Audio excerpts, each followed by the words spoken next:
Welcome back to the Night Shift, your safe space for talking about UFOs, UAPs, disclosure, NHI, whistleblowers, all of it. It's been a busy week. There's a lot going on. In just the last 10 days, we've had almost every major whistleblower that's spoken on this issue put out a prepared statement asking the President of the United States to waive their NDA so that they can come forward with what they know. Robert Bobby Bigelow released episode 3 of the Bigelow family of podcasts with George Knapp, and they had a wide-ranging conversation that touched on some very interesting things, including who constitutes a whistleblower versus a traitor. What is the factor that determines one from the other? The status of gatekeepers in this whole thing, which according to Bigelow is pretty important, and communications that may have happened with some of these non-human intelligences via the gatekeepers themselves. So a lot to talk about. And unfortunately, I said earlier this week, I thought Dan Cleary would be back with us. He is in fact not with us. He is reprising his role in the upcoming Henry Cavill, Russell Crowe remake of the seminal film Highlander. And I think he's going to be back in a couple more weeks. So we're going to be without Dan. But we love you, Dan. We miss you. And I think we have a video, which we'll share from Dan momentarily. But with us today is our returning champion, Andy, from that UFO podcast. Hi. The one and the only. Hi, I'm on the big screen. Hi. Hi, folks. Good to be with you, Clint. Thank you. Welcome back, man. Good to see you. Hello. And of course, last but not least, Pavel and our producer, Xander Jones, proprietor of the Dreamland Motel. How are you guys doing? Doing well. Busy week. I'm going to a wedding later today, so I'm excited. Well, that should be exciting. It's going to be cake, food. Yeah, everything. Music, all the fun stuff. We're going to Was get Dan into actually in Highlander? The original one. Yeah. Yeah. He plays Because the when you Highlander. came to me and I wasn't prepared, I was on IMDb trying to look that up, and I was like, really? Believe it or not. That's actually what I was doing. Stranger things have happened. 100% can believe that. Is anybody else excited about that movie besides me? I'm actually really excited that they're remaking it. I had no idea they were. I think it's racist towards who's Scott. the new Highlander? What did you just Henry say? Cavill. Henry Cavill is the Connor. That's right. Is Connor McLeod, and then Russell Crowe is going to plays Sean Connery's part. Ramirez. Where's all the Mel Scottish Gibson. folks? Mel Gibson was offensive to Scottish people, right? He's offensive to a lot of people.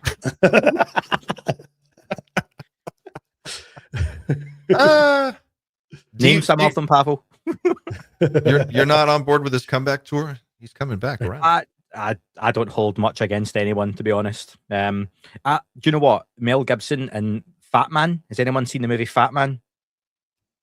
It's a Christmas movie about Santa. Oh, I have. Yeah. He gets Love it. bloody. Unreal, yeah. Santa gets bloody. What? Yeah, Yeah. it's like I like guess a hyper realistic take on Santa if he genuinely was a real person. And this will sound ridiculous, and if the US government basically paid him a check to do stuff.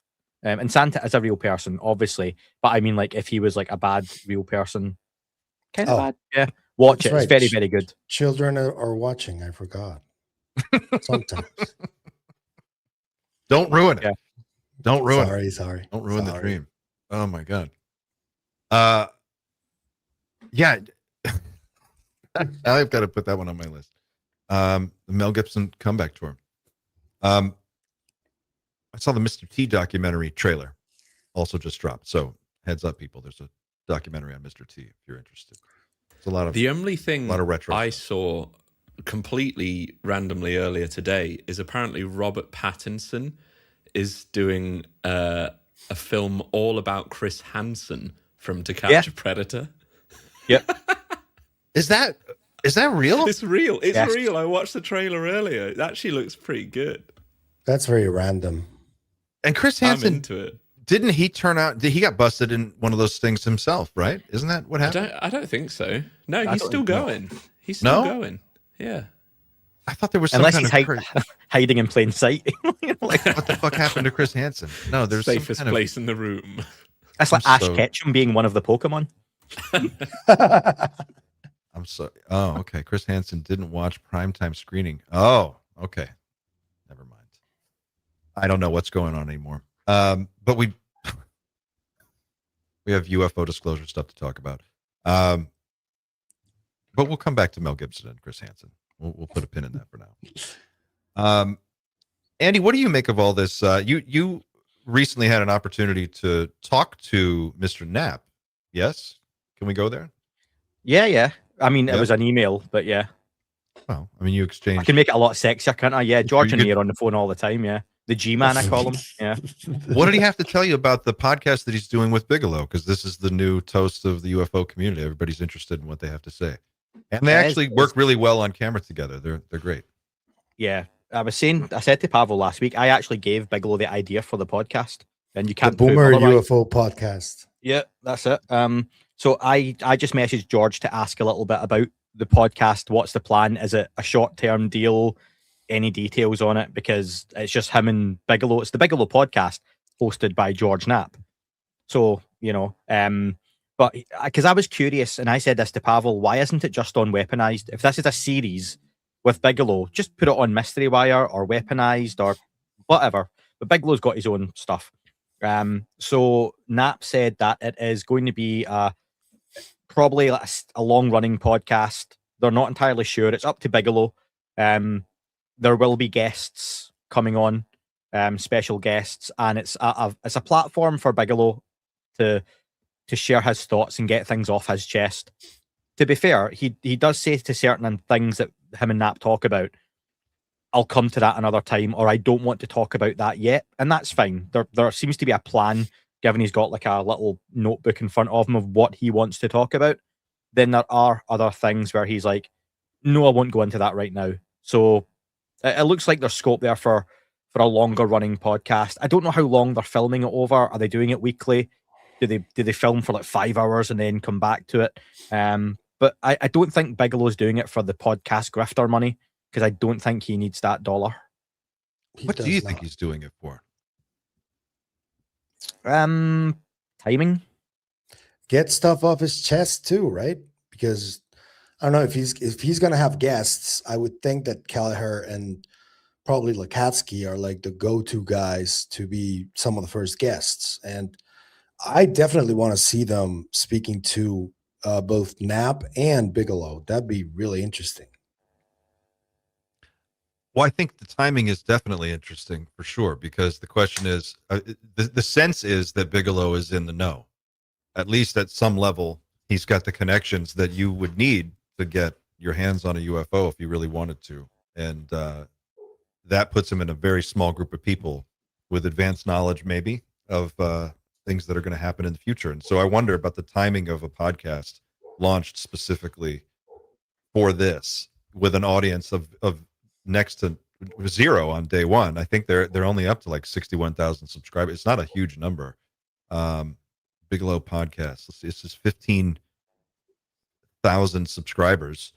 So it's not like reaching a huge audience of people, except through, I guess, people like us. The views are bigger. Yeah, it's got. I View mean, numbers. the views are good, but even those, I mean, none of them are 100,000. I mean, 89 is the highest view count on episode 2. So I'm just interested in like what is he after here? What's the goal? Is it just to create a record of these are the things I wanted to talk about before something happened, or is it more he just wants to get in on the podcast game because it's awesome? Remember, they did drop the episodes on 8 News as well. Yeah, And on both. the first episode does have like about 500,000 views already. So Oh, It did okay. So there. have a huge impact, but on other channels. And to be fair, that channel recently opened. Like when the first episode dropped, that's when the channel opened, and it's already at 15,000. That's 2 weeks. 2 weeks. Yeah. That's a lot of Fair. subscribers Like- for 2 weeks. It is a niche Like- topic for sure, and Yeah. you have to be really into it to know who Bobby Bigelow is. Yeah, the guests though will bring more people into those conversations too, because they're going to have a bit of an unlimited reach for guests. I imagine if they want Chris Mellon sitting down there, they can get Chris Mellon, for example, which is a guy who's really hard to get a hold of for any sort of interview. He's knocked back me enough, so I think that'll be interesting. I'm curious though, like, because you mentioned, Clint, that Bigelow is a guy we all assume has a level of knowledge far beyond what we would have, for example. How far does that go and why? Because is it just a case of he has very deep pockets, so he can fund Xander as a private aerospace contractor, and he can fund a project they've got going on, and it's a case of, I'm not going to show you the UFO I've got, Robert Bigelow, but, we can give you a little nod and a hint to some things we're doing, and you ever seen this video? Yeah, that's pretty interesting. Does he have that kind of knowledge, or has he literally been walking alongside spaceships and looking at cadavers? So this is an interesting one, because in episode 2, I think it is, he kind of touched on a little bit of this. And let's see if I can just put a screen share up of what we're actually looking at here. The Bigelow podcast, and I think it was episode 2, where he talks about, firstly, let me say that George does a phenomenal job conducting these interviews and pushing back on Bigelow a lot, which I found refreshing. I didn't expect to see that, but it was really, really cool. And so the interviews are great, but there's one point where he goes, and it's, I think, towards the end of episode 2, he goes, Bob, did you, I can't do a George Knapp, but he's like, what do you have to offer these guys? What do you have to offer these guys? Like the CIA, what do you have to offer? If you were, when you're trying to build this facility to get a UFO or get some of this material, what is it that Bigelow brings to the table? And he goes, well, we're the only people that can manufacture a 2,000 cubic foot enclosed habitat in 0G. We have capabilities to manufacture things that nobody else has. We have, like, he was talking about the scale of his facility, the hook height, just the size and volume of space that he has access to. And it kind of sounded like he was in a position to negotiate for some of the stuff that he wanted to get, some of this advanced material or craft bits and pieces, who knows. And it sounded like the way that he was explaining it was really emphasizing the volume of space. And he kind of hinted at, like, you can do things. Let's say you had a 2,000 cubic meter enclosed habitat in orbit. You could do work there that you can't do on Earth. And you can, that's very useful. And he kind of winks at, he doesn't wink at the camera, but there's a lot of that between the lines kind of stuff where I'm seeing it kind of in the body language and the way that he phrases things and how he kind of circles around these topics. So I think that's really interesting. Little Easter egg. He's the manufacturing of certain compounds or metals is what they're getting at, where some of this stuff that they can't reverse engineer or that they need to create can't be made in our atmosphere, our gravity. It's something like that, and it has to be made in space, perhaps, to get it to do what it does. Yeah, I could pull up the General clip there. is actually only about 2 minutes long of him explaining it, but it's so on the nose. Let me see if I can find it.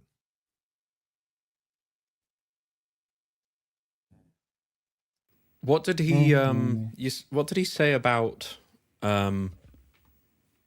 the whistleblowers and the difference between a whistleblower and a traitor? He said, fuck him, like Coulthard 'Cause does. I haven't seen the latest More or episode less. yet. Here we go. Oh, okay. We'll come back to that question. Yeah. shall we? All right. So this is George asking the question. None whatsoever. And being able to do something. We will get into the details if you're willing to go that far.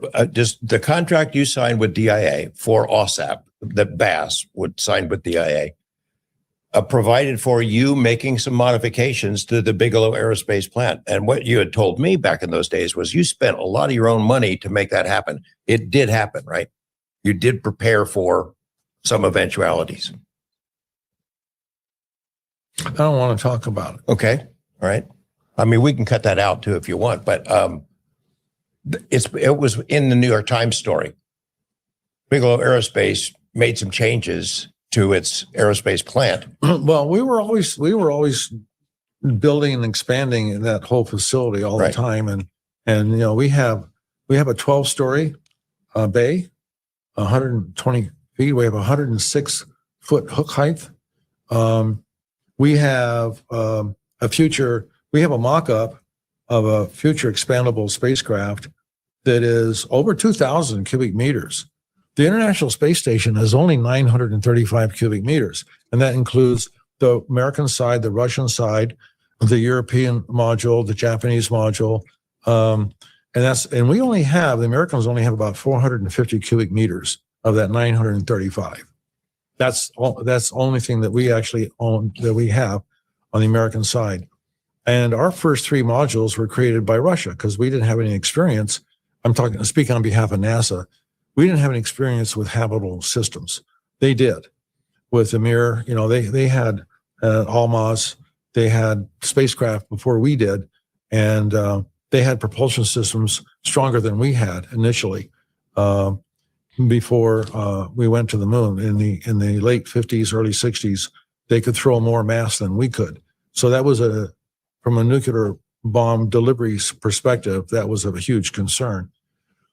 So we were in a race more than just going to the moon. We were in a race to have delivery power that equal or surpassed theirs. I'm just thinking of, we were always expanding things, and we built very large mock-ups, and we could do systems. Our small craft expandable system was 330 cubic meters. 75% of the entire space that the Americans already have on the ISS. Average module, average metallic system on the ISS is about 105, 110 cubic meters. Our B330 is 330. But we could do one, if we wanted to do one of 600, we could do a 600 cubic meter and have tremendous margins of safety. And so we did a mock-up of 2,000 cubic meters. And so we were doing things bigger and larger so you can accommodate bigger and more massive stuff. For simple reasons, there are no labs to speak of. There are no manufacturing facilities in space. If we had them, there are things you could do in zero gravity that you can't do on Earth, right? Now, there's an idea. Yeah. Now there is an idea. There's an idea. So I don't know. I think that, he's got his notes, he's got his presentation, his binder. He's brought all this stuff. He's cagey about certain things. He's very open about other things, and the way he talks about it, it's very interesting. And I just thought the fact that the question was in there at all was pretty cool. That was a good one from George. I think at the very least, he can talk his way into some pretty high level meetings, if not anything else, just based on his status. And look, if you tell any company, any contractor on Earth that you have the potential for being able to offer 2,000 square feet in space, then you're going to get a meeting, and then you can start getting to know these people. And we all know how beneficial it is once you get your foot in the door. That's where all the meat happens. That's what I think is going on, right? This is my hypothesis about why a lot of this stuff is happening now. It's just speculation. I can't prove any of it. But Bigelow Aerospace is in a very interesting position as a company that makes inflatable habitats for zero-G environments. If you had access to even some metamaterial, if you had, it doesn't even have to be a functional craft. If you could just make a thinner, lighter, stronger material that could fold up and go inside a conventional rocket and give you an advantage, that's enormous. That's tremendous. And the applications are worth trillions. So it's just it's the timing of all this, the people involved, the industries involved. It seems like they're gearing up for something that's going to happen. They're planning for it to happen. whether it's Trump that does it or someone else, sooner or later, this dam's going to break anyway. That's just a sense I get. What do you guys think?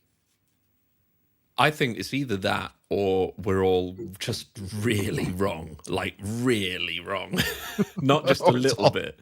Like there's always the chance that like, I'm just like getting to the point now where it's either we're like pretty on the money or we're being played. There's just no aliens like at all. Like, I think it really is like, it's one or the other at this point. I don't know, like, it's still a question that pops up in my head every now and then. Am I just fully in the religion or whatever? But I don't know. I'm not saying I'm becoming a skeptic by any means, but it's either nothing or everything at this point for me. Like, see, that's not an option for me because I saw what I saw in the mid-90s, and that wasn't a misidentification. So there is no nothing, and that probably goes for a lot of people. A lot of people will be in your boat, Xander, of people that have never had any sort of anomalous experience. And I don't mean they've seen a small light in the sky flying along. I mean something much more profound or tangible, okay? If you have had any kind of something of, wow, I really can't explain that. And even then, some of those will be misidentifications, but you know what my problem is, Andy, with that, because I had experiences, but nothing to do with UFOs. And I get the sense that I had some kind of a contact or communication with something, but I don't know what it is. And I still can't put one and the other together for me. I still can't say, oh, I had a near-death experience and then I've had some really strange anomalous things happen. Therefore, UFOs are real. I can't make that connection yet. So right now, I think that the belief is that there is some kind of phenomenon, but I still have my many doubts about aliens from other planets, for alien races, stuff like that. I still do. Yeah, but you don't have to separate it that much then to say I've had some. You can get a little bit too meta, people, with this whole subject sometimes of, yeah, it's aliens coming from other planets is the boring hypothesis now, and it's it's something much more complex. But we don't have to get so far up our own arses that we literally can't smell our own farts at this point. Where it's not human, but it's not alien, and oh, for fuck's sake, right? At the end of the day, there's something not human, and if that means it's whatever the label's going to be, that's fine. If it turns out, do you know what? It's actually God and the devil fighting each other, and it's legions of undead versus legions of angels. Cool, fine. And if the chariots that the Romans saw were actually real chariots flying about in the sky, cool, fine. I just think sometimes we can go too far. It's the antithesis of the whole UFO versus UAP thing. People say UFO, we know what they mean. We don't have to say UAP. It doesn't make anyone more intelligent, and this isn't aimed at any of you guys, right? Or anyone in the chat. When you're like, oh, it's UAP, I don't like UFO. UFO is the name. Same as WWF is wrestling, not the World Wildlife Fund. That's ultimately what it is, okay? So we don't have to always overcomplicate it. Regardless of phenomenon or not, UFOs, we all know what it means. Something not human. When it comes to just that, and it's totally different subject for another day, potentially.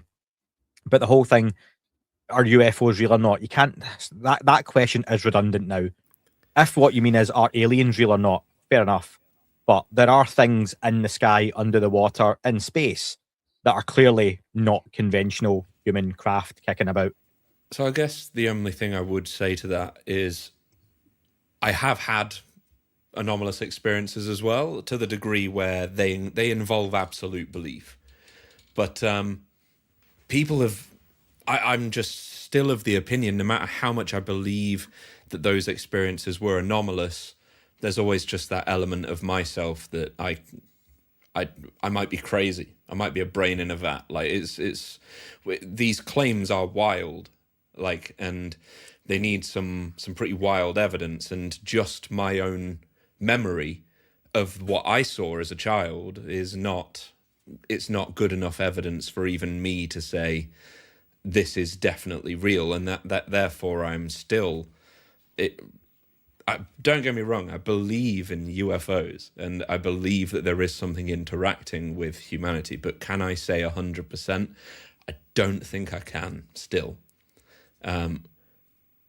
So that's why I'm saying, like, all this stuff that's going on right now, and the fact that we feel like we are right on the edge right now with Bigelow and all of the whistleblower pleas to the president and stuff. It's like, that's why I'm saying we're either completely right at this point, and I do believe we are completely right. That's why I'm sat here. But I think the opposite, the other answer available is we are all very, very wrong, and we're having a great time at the same time. Absolutely. But I agree with you. Just let me come in on that, right, around the whole, we could all be very, very wrong on this, right? I think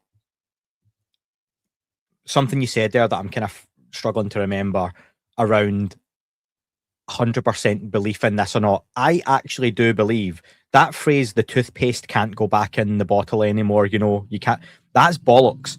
In a couple of years, we could all be here or on various shows or online talking about 2017 to 2027 was a period in time that stopped, where all those people turned out were full of BS, they just went away.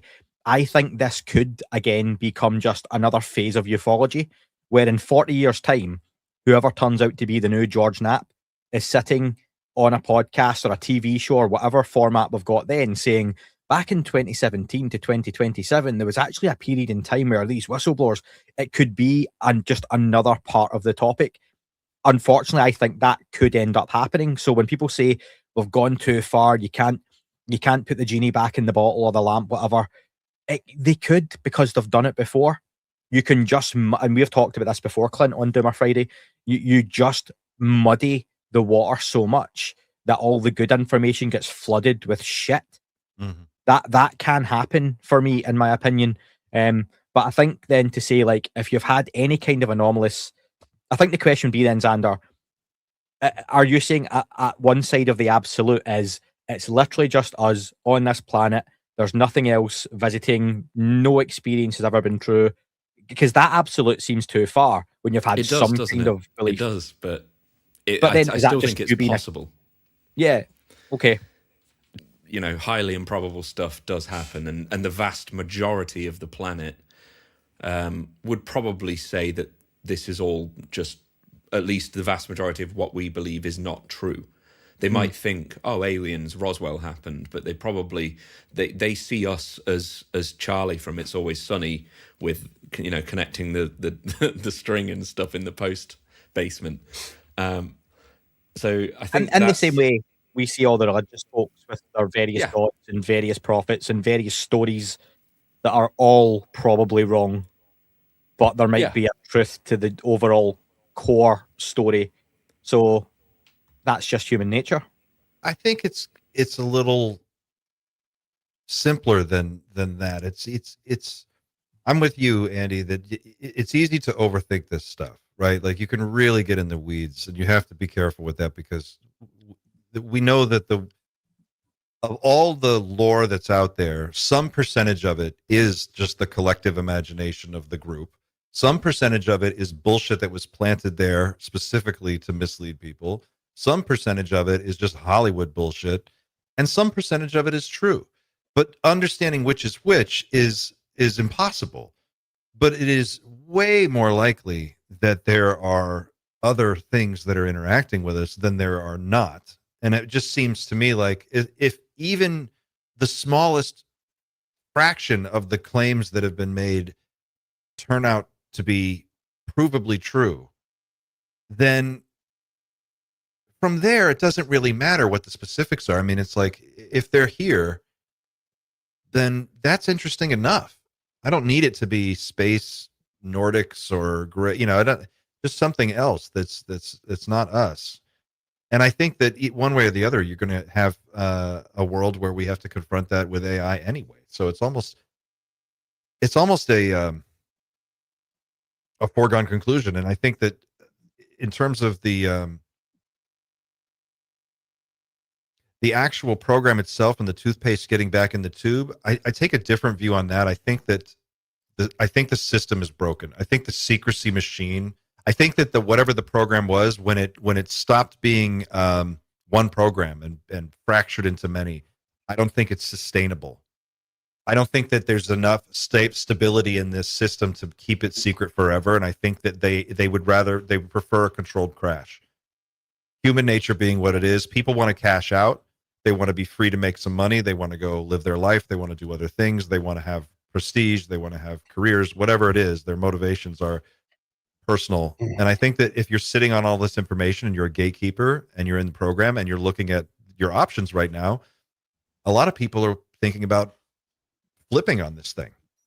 Or maybe they just want a way out because it is such a hostage situation for them. Can I interject a little bit? Because I think that, yeah, like what's happening over the last 80 years is very important, but I think that's just like a little tiny part of what's been hidden from humanity on a systematic basis for millennia. And it's not just about the UFOs. Like there is documented evidence from different eras in time that show this interaction that people have interpreted differently. The recent secrecy from 80 years until now doesn't, well, I guess it does, but it's not talked about publicly, but it involves also archaeological digs, potentially even ancient artifacts. Who knows what these control systems from humans, from like let's call it the Epstein class, perhaps, have been withholding from people for the longest time. And it's in every field. It's not just ufology. It's ancient history. It's science, mathematics. There's been stuff that has been kept from the mainstream forever. And I think that's the important part of the story. It's not just about the objects in the sky. It's about everything that's been going on and how reality has been managed to keep us in a certain way, in a certain state of mind collectively. See, to that part though, and to Clint's point about the managed catastrophic side of things, when you don't know what the secret is, how do you recognize the truth when you're told it? I mean, the real answer, I think if I had to give you a real answer to that, it would be you fucking have a team of auditors and accountants and attorneys, and you go in and you start checking fucking file cabinets, looking at receipts. You go into it like you would go into any criminal organization, and you start looking for evidence. And it helps if you already have people on the inside who are telling you where the evidence is and what they know exists. Like that's where we're at. I think we're at the point now where the foot in the door is that the federal government is starting to act like it has some oversight responsibility again. And I think we're seeing people in Congress ask the right questions, and that's scaring people. I think you have whistleblowers that simultaneously are inside the program that are desperately trying to come forward and share what they know. And I think you have a political class that is in charge of the country right now in the conservative Republican Trump party, whatever you want to call it, that is desperately looking for a way out of the Iran quagmire, and they're panicking. And they realize that this is like a once in a lifetime opportunity, that all of these things are lining up. This is what the argument that David Grusch is making, and I think he makes it very well. All he's got to do is pick up the phone and make the call, and he's going to find out, President Trump is going to find out what's true and what's not. And if it's all bullshit, then it all goes away, and who cares? But that's not what's happening. We're seeing something else happen. We're seeing these people take it very, very seriously. And I think that we're at the cusp. I mean, it just feels, you can feel it in the air. I think there's a part of it that is a little bit on faith. I take it on instinct that something is in the air. Something feels like it's about to change. I just don't know how you back out of this. It's a presidential thing. It's been admitted publicly by multiple presidents. It's going to come up in the November election. It'll be discussed in the next presidential election. We actually have a video from a viewer. I may do a little clunky segue here. And this will set up something. I asked some people on Wednesday to send in a video of what they think about disclosure and what it should be. And we got a video from a account, Foster Wellbeing in Malibu. I think they're in Malibu. And this is an interesting take, and I want to share this with you guys and get your opinion. Maybe you guys can give me some thoughts on this. This is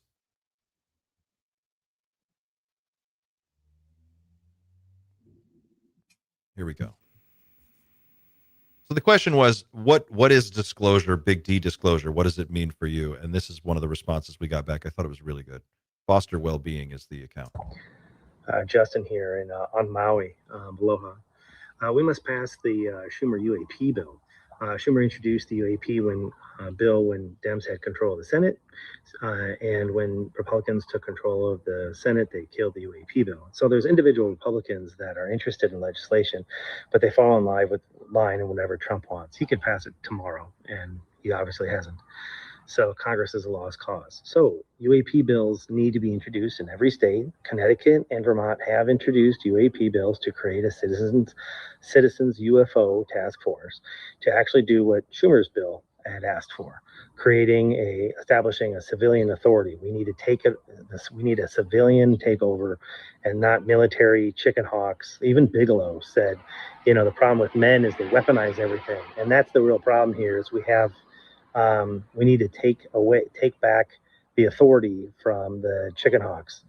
So I even passed a resolution in the Hawaii Democratic Party supporting disclosure and transformation of government files related to UAPs. And I have a state senator willing to introduce it. Anyone can do it, Republican or Democrat. Lobby your state representative. This is the way. Thank you. All right. State by state. I'm the only American here. What do you think? I see you shaking your head, Andy. Why are you shaking your head? It's such blue sky fluffy bullshit thinking. I mean, really appreciate the guy's point, okay? But no. If you're up against an 80+ year cover up of the biggest secret of all time, and you want to start a grassroots citizens petition, like state by state, or no, like this needs something bigger and more profound to break through. It's like, did you ever play the game Lemmings on the Sega Mega Drive? Of course. Yeah, right. Of course. Pavel didn't. So, like, in Lemmings, you'd have like a little guy, and you'd have like diggers, and you'd have climbers, and you'd have like explosives and stuff, right? Imagine having one little lemming trying to hammer their way through like a really, really thick wall. That doesn't work. You needed hundreds of lemmings and different specialities to try and get your way through. This whole thing of, and if I'm getting the guy's point right, and I really appreciate how eloquently he made it, and it's going to rain, it looks like in the background. You can't take this back to a grassroots level and expect that to have any kind of impact. You look at what we've got. We've got guys who have literally been briefing presidents. We have guys who have allegedly seen the evidence, been with people who have worked with beings, captured beings. And this guy's suggestion is let's take it back to like local election level.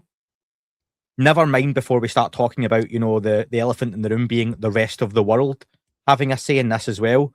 That just seems like a massive, nice, as if the world actually works like that. It doesn't.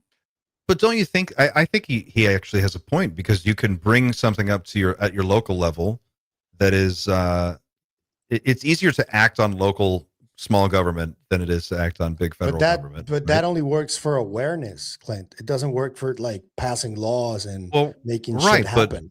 But like I'm in Florida, Luna's in Florida, right? Like I'm here. These people live in states. They have they have constituents that they speak to, and if it's on their mind, it'll be on.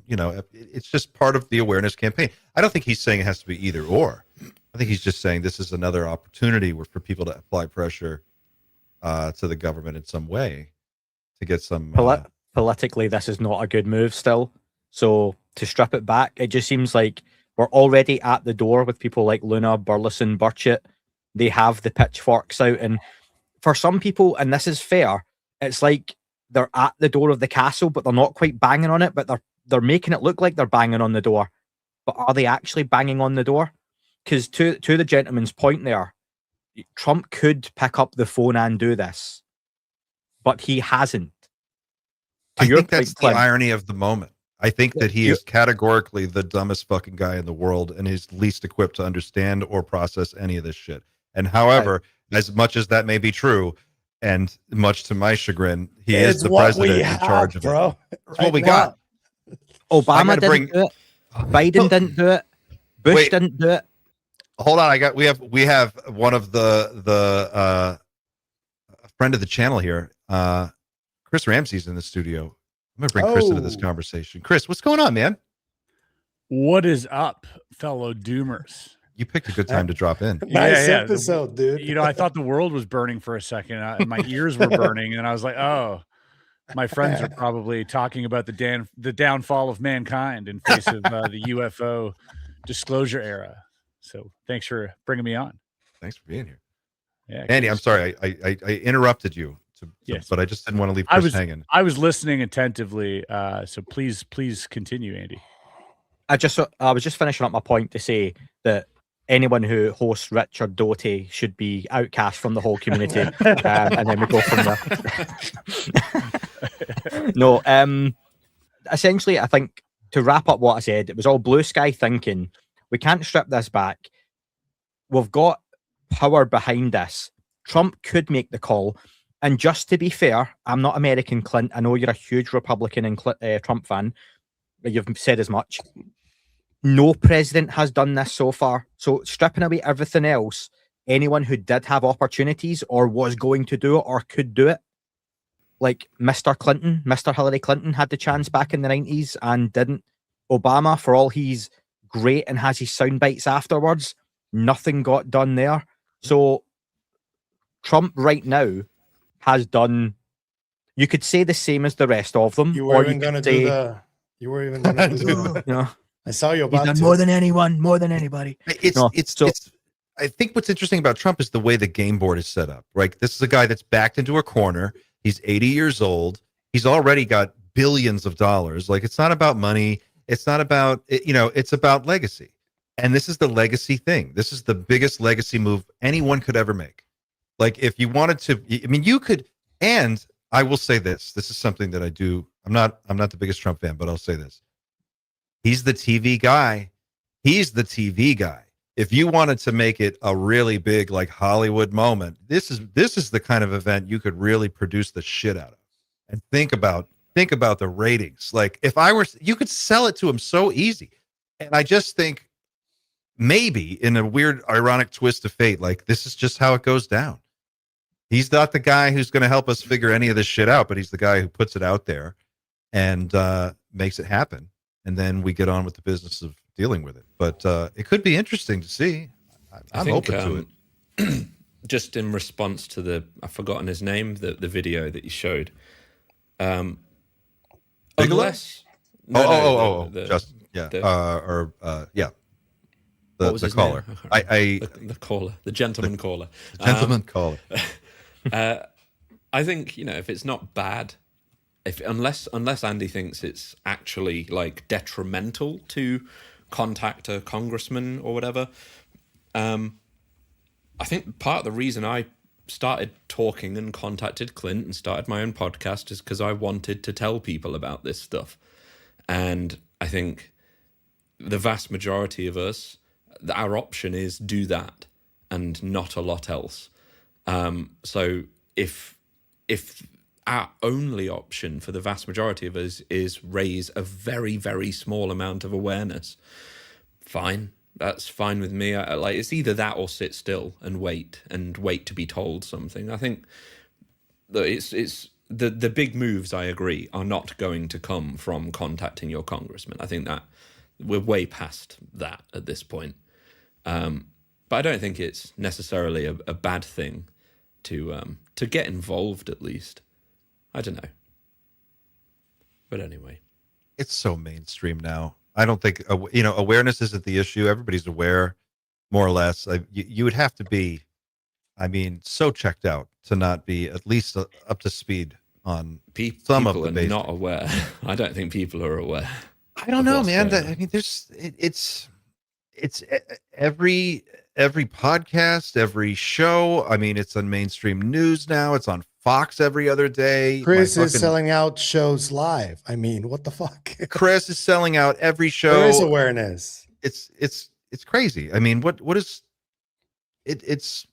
We have crossed a cultural moment, and I think now, Bill Maher said it the other day. I wish I could find the clip, but I couldn't show it even if I had it. But he said, disclosure's already happened. If you don't think something's here now, you're the conspiracy theorist, right? Like that, he just kind of flipped the whole script, and I think he's got a point. I think it's hard to argue. I mean, really, all of these people, every last one of them is just misunderstanding what's going on or misidentifying something or crazy. It's just very hard for me to wrap my mind around that. And has that changed anything? Well, what do you mean? In what way? So, Bill Maher, I think we would all agree, for us, disclosure has happened. You'd put that in quotation marks. But again, I'm very much, the public want or need confirmation. They need permission. They do need to be told by a government this is what's happening for them to believe it. That's what will change this conversation. I agree. I think that's the important final domino that has to come down. But barring that, it's still pretty far. I would just like to posit the idea that if you did have an official government disclosure, only half the people would agree with it. Only half the people would be affected by it in this sort of divisive political state. Whatever side says it has to be bipartisan if you're going to do something like that. Like if it's just the Trump administration putting things out there, then it's just another conspiracy theory. It's just another fake election, or it's just another, you know what I mean? Like it's just going to fuel and power that divide even more if it isn't bipartisan. So I would, you could release everything you wanted. Good luck convincing someone who hates Trump that's the truth. What if the Chinese do it? What if the Chinese come out and say, we have for years been monitoring various signals, but yeah, so that's it. But it depends what they do. And to Chris's point as well, yeah, probably the whole 50-50 thing. Again, if we're thinking of this being a US-centric announcement and how that would work and administrations, etc. But what if it happens elsewhere? And even in the US, it would depend what they say. If they literally walk a being out, then that's a bit different. The 50-50 thing, you might still get people delusionally, oh, nothing's here. If they just come out and say, we have found a signal, blah, blah, blah, bullshit, distraction. If they literally give you cadavers or something that was undeniable proof, they tell you that Close Encounters of the Third Kind ending type scenario, there's going to be a landing. We're going to live stream it. It's going to be filmed. It's going to be in fucking Utah over Skinwalker Ranch. Dr. Phil will be there. Dr. Phil will be hosting from his chair. Hopefully Adam Ray as Dr. Phil will be hosting. Yeah. But it would depend on what they do and what that was. But it could come from totally left field. Always my favorite part of any UFO movie is how the announcement and discovery happens. After that, they're all very much of a muchness. I wish it was different. I wish we didn't have to, because any piece of information that we put out there for UFO disclosure, immediately I can project how many people will think it's disinfo, psyop, manipulation to win, to game polymarket, to win votes, to win social status. Like it is, there's too many variables at play right now with any piece of information that hits the internet, video, audio, or live stream. I wish it was I wish we would all go to bed tonight and all have a collective dream. Like that would do it. Right. Like if the entire world just had the same dream and then it's undeniable. We just all had disclosure in our sleep or something. Right. Rather than, waiting on this weird posturing. And I just think it's all until something really profound sets in, as profound as a lot of experiencers have felt it, that sort of noesis, that powerful knowing that you get from, I don't know, interacting with a being on a craft or whatever that might look like. I think until that happens, if you're not ready, then you won't accept it. And I don't think you should either. There's so many reasons why my mom likes gardening, right? I want her to keep gardening. I don't want her to think about aliens all day. She's doing well. She's having a good time. She likes cooking and baking and, that's what I want for people who want that. I don't want to shove this down someone's throat and completely like just because I want it or just because I feel selfish to me. I don't know. I agree. Hot take, maybe. No. I like that idea. I mean, you don't want to put it in people's lives in a way that is, destructive and crazy and hysterical. But then on the other hand, that's kind of what the people at the top of the conversation are telling us is the situation. And that's where I find myself is like caught in this weird, uncomfortable in between of like, well, if you're looking at the people who are in the know and you're watching what they're doing and you're listening to what they're saying, they're expressing a sense of urgency that is getting louder by the month. And that is accompanied by a lot of activity at the higher and higher levels. And it seems like everybody's getting their ducks in a row. I mean, certainly that's the impression I'm getting.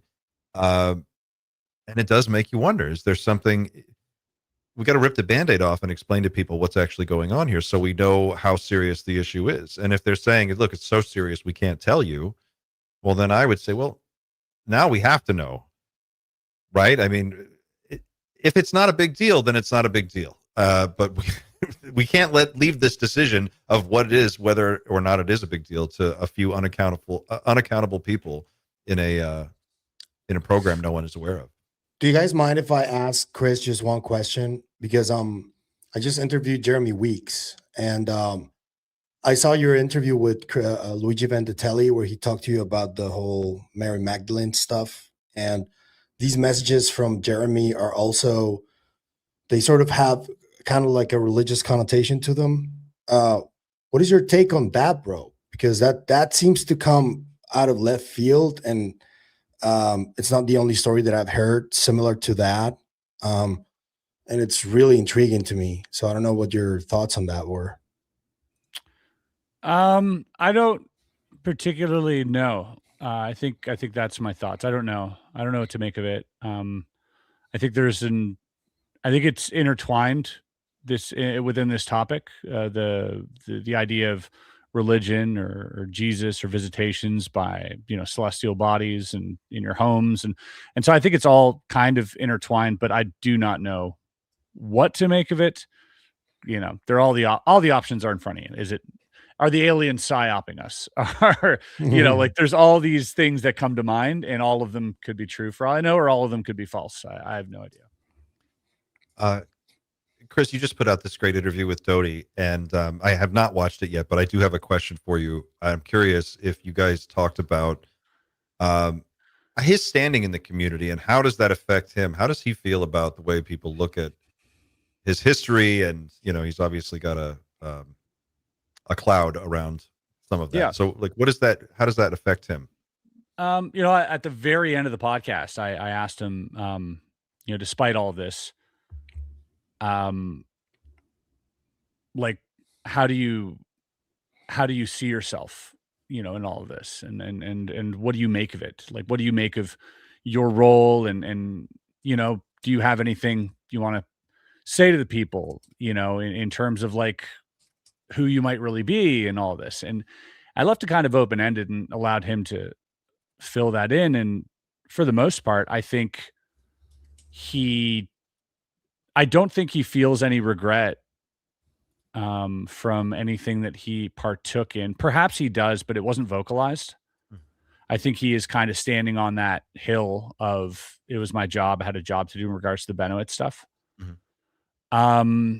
I think what he does regret is his involvement more so with like the UFO researcher community so far as spreading misinformation. That's the only sort of regret that he, I think, vocalized. But again, how do you categorize that? My question with him, and I would love to know why he's so he's in it. He's in it all the time now, and he's the answer guy. He has a lot of information. He shares it with people. He's talking to people a lot, and I think one of the obvious questions is why? Why now? Why share all this? I asked him that too. I think that, I think, what else do you do at this point in your life? You've put yourself out there as this guy. You're going to keep doing these shows or these, whatever gets you through the day or the month, right? That's, I think, kind of the simple answer. But I also think, let's imagine for a second that, okay, he did have this sort of disinfo campaign running in the UFO community. He is now very cognizant that he is that guy, right? Like, he's aware that he is known as that guy. It's not a secret to him that people call him a psyop, a misinfo, disinfo guy, malinfo, whatever you want to call it. Like, that is pretty much tattooed to him. It is etched in his online avatar at the very least. And knowing that, and still coming forward and telling people, hey, yes, I did lie, and those were lies that we spread, and we did so under orders of, my superiors at OSI. But now, and then he even told me after, when he was out of OSI, that he ran sort of campaigns within the UFO community still. Right. After being retired from other agencies or whatever that had asked for his work. So he did, and he said, yeah, I did that too. I'm not going to tell you where or what. He's like, but I did that. And I said, okay, did you do anything sort of between 2016 and now? And he goes, no, nothing. He's like, but between 2002 and then, he's like, yeah. He's like, he led to the idea that he was working with Hal Puthoff and all these guys, and that he was actually put in that situation to, like, in a monitoring capacity for some other agency or whatnot. Right. So he's actively telling me this. I asked myself those questions too. Okay, why would you come clean about this, which clearly doesn't make you look like a good guy? Like, you're telling me that you were hired after OSI, something that maybe you didn't put out there before. And now you're telling me this. This doesn't shed a good light on you, right? Omitting that information to me is probably a better look. And then he tells me other things where he's like, no, this is what I did. So I asked myself, like, why would you paint yourself in the same negative light, knowing that people don't believe you?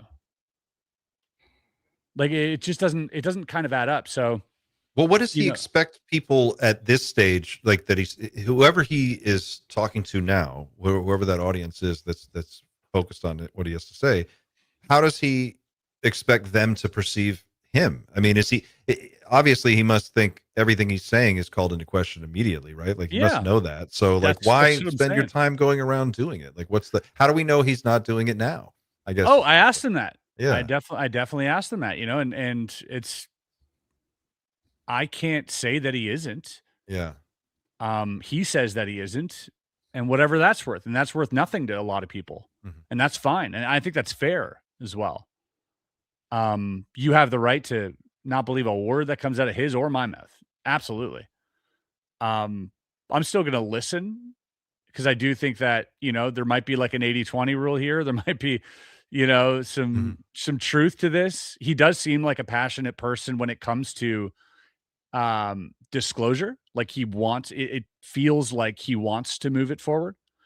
He's got some pretty loose lips. So I wouldn't actually make him the gatekeeper of all of UFO information that the government has. I don't think that was ever his role. And he doesn't claim that was his role. He said that he was read in a limited capacity to, like, several things that he talked about. But yeah, I think, I don't know. I sense his willingness to want to share things that he experienced, but I also sense a certain embellishment and perhaps at times confabulation. But I also think that there lies within all of that some semblance of truth, not necessarily his story. Like, it feels like he's telling someone else's story at sometimes, because he doesn't have all the details, or, he hides behind the, I can't answer that. Right. And so for me, that flags like, okay, you have a hard time. You're either, like, spot on with recalling something that happened 40 years ago, which is also, suspicious. Or you're retelling a story that you've told 100 times, or you're retelling someone else's story. Like there's all these options here. But again, I like having the conversation. Listening does not mean believing. And I just choose to not believe or disbelieve anything and just listen. I think that's the healthiest thing you can do. And for those, plugging their ears and being like, la, la, la, like that's fine. I get it. But I'm going to listen. I'm going to listen all day because I have that discernment that I can practice with what I hold in high and low conviction. I can do that. That's something that I've developed that maybe some others haven't, and they don't have that capability. And when something like that approaches them, it's abrasive to them and they want to fight it off for some reason. I'm happy to listen. It's costs me nothing to listen to these conversations. And if anything, it enriches me with perhaps some information based on, how he responded. And I think that that's equally valuable. I think if you can tell that something's disinformation, then that's valuable, isn't it? Yep. Of course. And all the details and all that stuff. Yep. Maintaining a degree of distance too from the subject matter. And I like to think of myself as a spectator. I'm here to observe, commentate, try to understand. I treat it like any other fascinating thing that's unfolding with all of these different characters and people and storylines and plots. It's just like the best show on television for me. Mm-hmm. And if it turns out that it's all true or 10% of it's true, that's enough for me. I don't need it all to be true or, if aliens are real, I'm good. That's about where I'm at. And if they rolled out a body, this is the bigger question is what would it take to really put this thing to bed once and for all? I think this is where you're kind of going, Andy. You need the presidential authority, right, to weigh in on it. But what if they just produced a cadaver and provided that to Gary Nolan? Or a mass sighting by the others.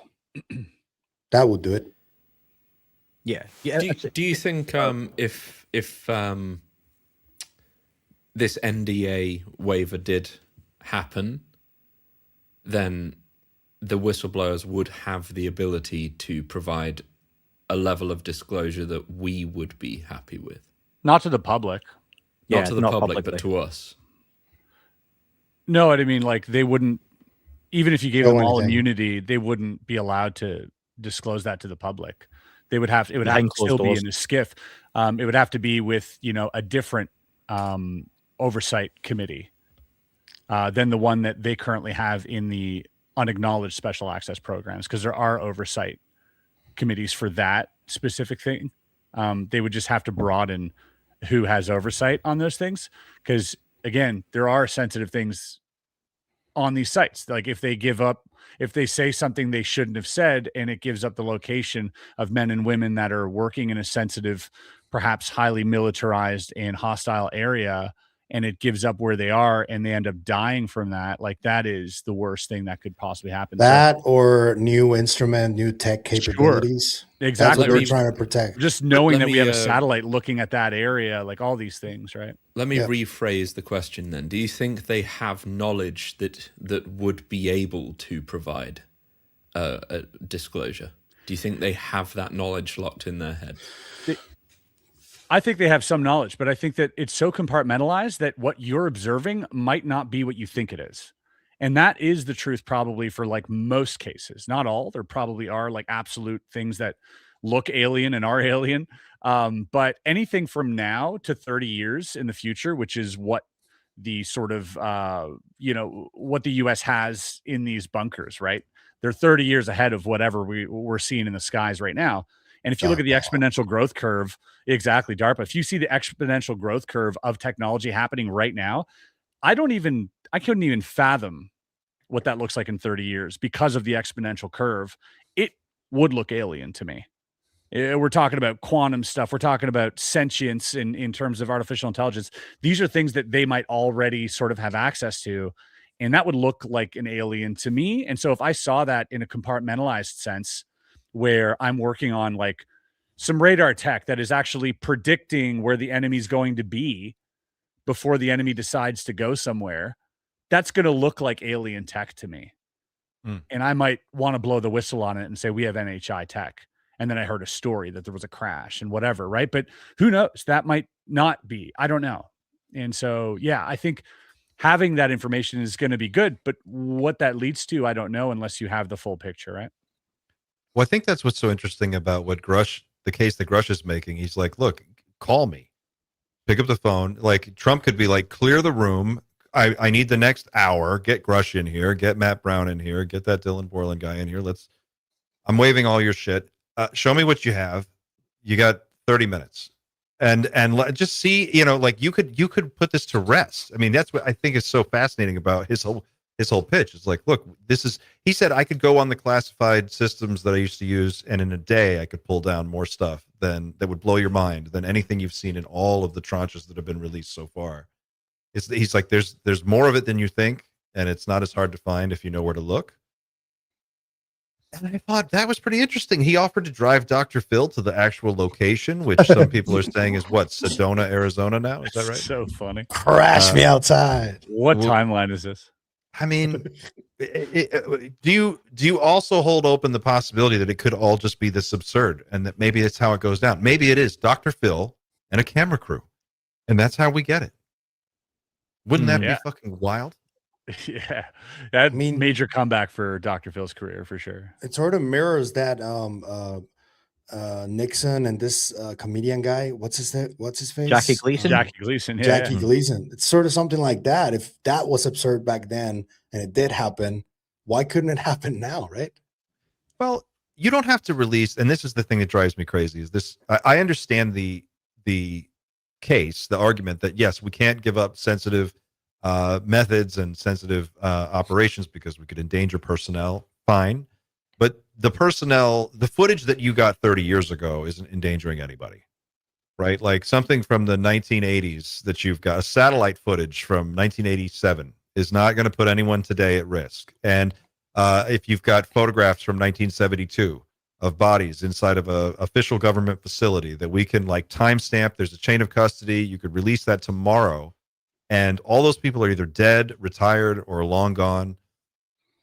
I think that's where I'm at. I'm ready to see something. It doesn't have to be the most latest and greatest high-tech thing, but something. I'm devil's advocate here. Showing your hand is never a good idea.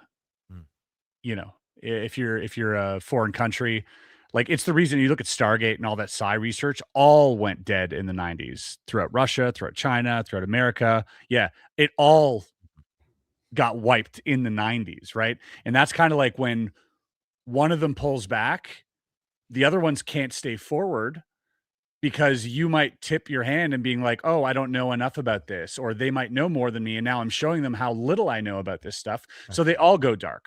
Yeah. And that's kind of what's happening here. We don't know what perhaps Russia and China literally has. Like that might be the scenario, this Cold War sort of back engineering race. And if that is the case, like showing anything at all, any tech, any bodies, anything, they might be like, oh, they got that one. Oh, that was the beta model. We got the alpha or whatever that is. Yeah, I don't know what that looks like, but I have a feeling if you wanted to make a case for sensitive militarization, you could make that case.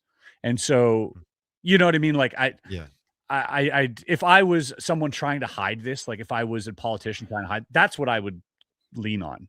Right. Right. It would never come out. So yeah. But you could say, I mean, if you went back to Roswell and you were like, look, everybody's heard about Roswell. All right, Roswell was real. And then you trotted out some shit from Roswell. I mean, I think there's got to be a point where far enough back, we have to assume that the Chinese and the Russians have a certain level of all the same shit we have, right? It's a big planet. They have a lot of real estate. Whatever crashes here surely crashes there. At some point, we all know, everybody's holding, everybody kind of knows. It's that scene in Reservoir Dogs at the end. Everybody's kind of in that situation. Yeah. But I wonder if you I don't know. I like this idea, not because it's China. I'm not in love with China or anything, but I like this idea that there's a power player now at the table that could make a move that is not going to be dictated by the United States and our fucked up government in whatever situation. If Chinese did something, that'd be interesting. Let me make Chris's point in a slightly different way as well. Okay, everyone here seen the movie A Few Good Men? Yeah. And you've got Classic. Jack Nicholson, in a courtroom, who is like, I'm the military, I'm in the military, everything outside the military is bullshit, nonsense. We do things a certain way, things are the way they are, people get unalived, things get lied about, things get covered up at all sorts of levels, right? So I'm Jack Nicholson, I'm one of the gatekeepers. Why do I give a shit about any UFO podcaster saying, release this tech from 50 years ago? You can just do that now. They don't give a shit what we want, how long ago it was, whose technology, is it national security or not? They're literally going to the public and all of us, fuck you, you're getting nothing. They don't read Twitter, they don't read Reddit, they don't give a shit. They don't watch Gerb's videos, they don't watch Chris's interviews, they don't care. They are in their own military world. They are going, we have technology, we have a job, and we're doing that. We don't give a shit about what Xander wants to put out for his next 3-hour wonderful special on beings or technology or whatever it may be. They literally don't care. You've not done your doomer vote yet, right? But this, for me, is just the way that people need to sometimes think about this topic, where you might go, yeah, you could scrub it, or all those people are dead. But there's folk going, no, this is the way this works. We owe the public nothing. I'm not saying this is right, but this is how they think. In the military, we have seen this. We know this. So why are they due or going to give us anything at all just because we think we should get it? Yeah, and they've killed. Humorfriday.com/vote, people, if you're any. They've killed people. Yeah. Like, dude, like that should giving them a subpoena or hey, an affidavit, or hey, you have 30 days to comply. Like, they'll wipe their ass with it. I agree with that. It's a nuisance, isn't it? It's just well, I think really to your point, Andy, in that film, Nicholson had committed a crime and was on trial for it, and he was guilty. So, I mean, fuck him. But I understand your point. The question is really about who's in charge, right? And who's running the government, because this group of people is perfectly happy taking trillions of dollars in tax money and spending it on God knows what, and not telling anybody anything. And they don't seem to feel that there is a need to share any of this information that they're gleaning from these programs with anybody else, least of all the people who are in charge of oversight of these programs and the funding. And the real issue isn't necessarily about, are they here or are they not here? Are aliens real? I mean, yes, that is one issue. But the other issue is, who's in charge? And does anyone have oversight, including the president of the United States? And at what point is too much secrecy just too fucking much? And I think we're there. And I think that's what Burleson and Luna and Burchett and the UAP caucus and a lot of very intelligent people in this space are making that argument now. They're saying, and Grusch too, Matt Brown, all of them, they're saying, look, there's a world operating inside our government that we have no accountability for, and that's not okay. And so you're seeing it. Yes, it is a battle about UFOs and UAPs and aliens, but it's also a battle about authority and how this country is actually supposed to work. That's even more complicated. But and you know, I feel bad for people like Matt Brown and Dave Grusch and Dylan, because they're very clearly trying to do the right thing, but they're like needle in a haystack when it comes to people who want to do the right thing at those levels, and with that level of secrecy, they don't really care. And when they came out publicly, I think that the perception that these people, the ones that are keeping the secrets, have is like, those guys are snitches, and we're going to treat them as snitches. And that's really unfortunate, because you can tell that the minority are the ones trying to do the right thing, or what they perceive as the right thing, and the others are just complying and doing the work, doing their job. Well, when you swear an oath and you take it seriously, and you have a code of ethics and morals that you live by, those are the types of people that we want in our military and in our intelligence organization. These are prime people with a set of guiding principles that they live by. And they take it seriously. They take those principles seriously. And I think they get into a position where they learn things that are really fucked up. And they go, look, I have to make a personal judgment call now. Do I live with this for the rest of my life and pretend like I didn't see it and it's not real? Or do I do the thing that I know is going to fuck me up, but I have to because it's the right thing? And I report this through channels and do whatever I have to do. And I think that that's why you see, when you look at Dylan, you look at Matt, and they look so just wiped out and, just stressed. They get it, they more than anybody else. And I think for each one of them that we see, there must be 100 more waiting in the wings that are ready to talk about something, but maybe just don't have the opportunity, or they're afraid, or they're terrified. Sure. Or they are exactly like Dylan and Matt, but think the opposite, where they have not arrived at a place where they think the right thing is to come forward. For them, they're doing their duty by not coming forward. And I'm not saying that's right or wrong.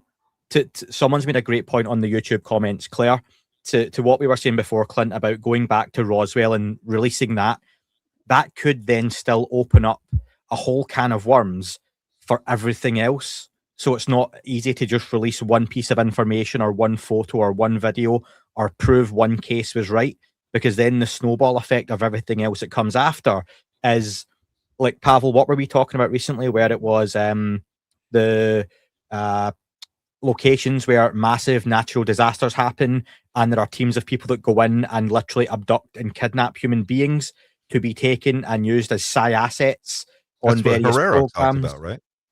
So all that kind of stuff, right? So that opens up this big can of worms. And again, so when you boil it down to just tell us, was Roswell real or not? It's just not that simple. Or what if Roswell was German and that's what they're trying to hide, right? And it could be. It has many possibilities. NASA's Tom German. DeLonge did say that. Right? And NASA's German. Our whole fucking space program is Nazis. Like, that's how we got a space program. Let's be real. I'm half German. So. I mean, the Germans there's nothing wrong with being German. We're everywhere. You guys are everywhere. Can you just be careful when you say I'm half German? You steely-eyed bastards, you're everywhere. Clint, Chris just has to be careful. He said, I'm half German, and put his hand up, and I really laughing. Slow down. There's like a this degree that I can't say. Yeah. Just make sure I'm gonna say I think I'm gonna say, and I reserve the right to change his position later, but for now I'm gonna say I'm not okay with that, Andy. I'm just not okay with the way you phrased it makes sense. I understand, and the military mindset of like, fuck these people, we don't owe them anything. I disagree. Who works for who here? I mean, like, what is the point? What is the point of being an American? What's the point of being a citizen of Earth? What's the point of paying your fucking sense of taxes? entitlement you're showing right there? Because it kind of is. That's what they don't give a shit about. Exactly that. What you're just saying. Then they got to go. You know what I'm saying? Like, it's us versus them, and I'm saying there's an us and there's a them, and I'm on the us side. I'm saying that's not okay, and there's a lot of people who don't feel like that's okay. But they really have all the cards. They do. I'm not saying that it's going to be, I'm not saying that this is how it gets solved. I'm just saying that if we're picking sides, I'm on the side that says that's not okay. And I also think that a lot of this, like, the over dramatization of the secrecy around it and why, and it's the fucking boogeyman. It's this whole like, oh, you guys, we can't open that can of worms. Oh no, you know what happens? Use the it's a slippery slope. And then out of the other half of the group, they'll say, well, if we do nothing, then it's going to be a catastrophe, and a catastrophic disclosure is going to be even worse. I don't buy it. I just think it's like, this is more data, this is more information, and if we're going to make decisions, then someone's got to know something, right? We can't. How are we supposed to move forward? Well, are we going to do this 50 years from now when we've got colonies on Mars and people going back and forth to the moon every day, and it's just like, how much longer are they going to try to drag this out? Like, there's nothing there, really? So they will drag it out for as long as possible is the answer.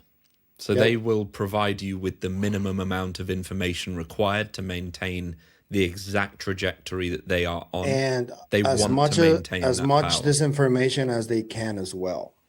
Yeah. Well, the minimum amount of information required, the vast majority of the time, is zero, because most of the world arguably isn't really paying attention. Not many people are pushing in the way that they perhaps should be.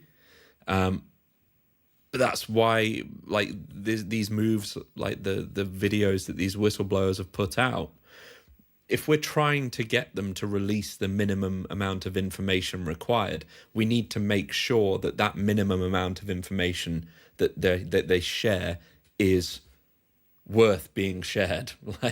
Because they could say, oh, something's here, but that's it.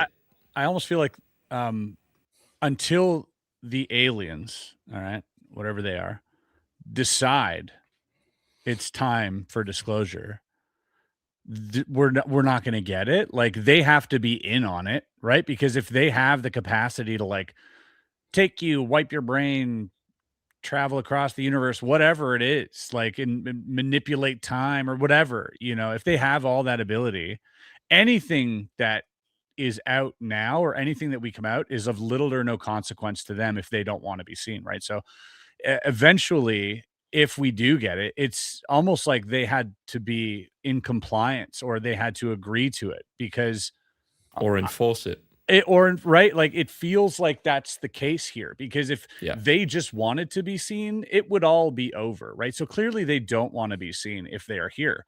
And if they do want to be seen, they would just have to hop on one of our podcasts. And I know that sounds Yeah. silly, but that's how it's done in today's day and age. You go to Rogan, done. Rogan has the biggest podcast of all time. Done. It's done. That's disclosure. Like that.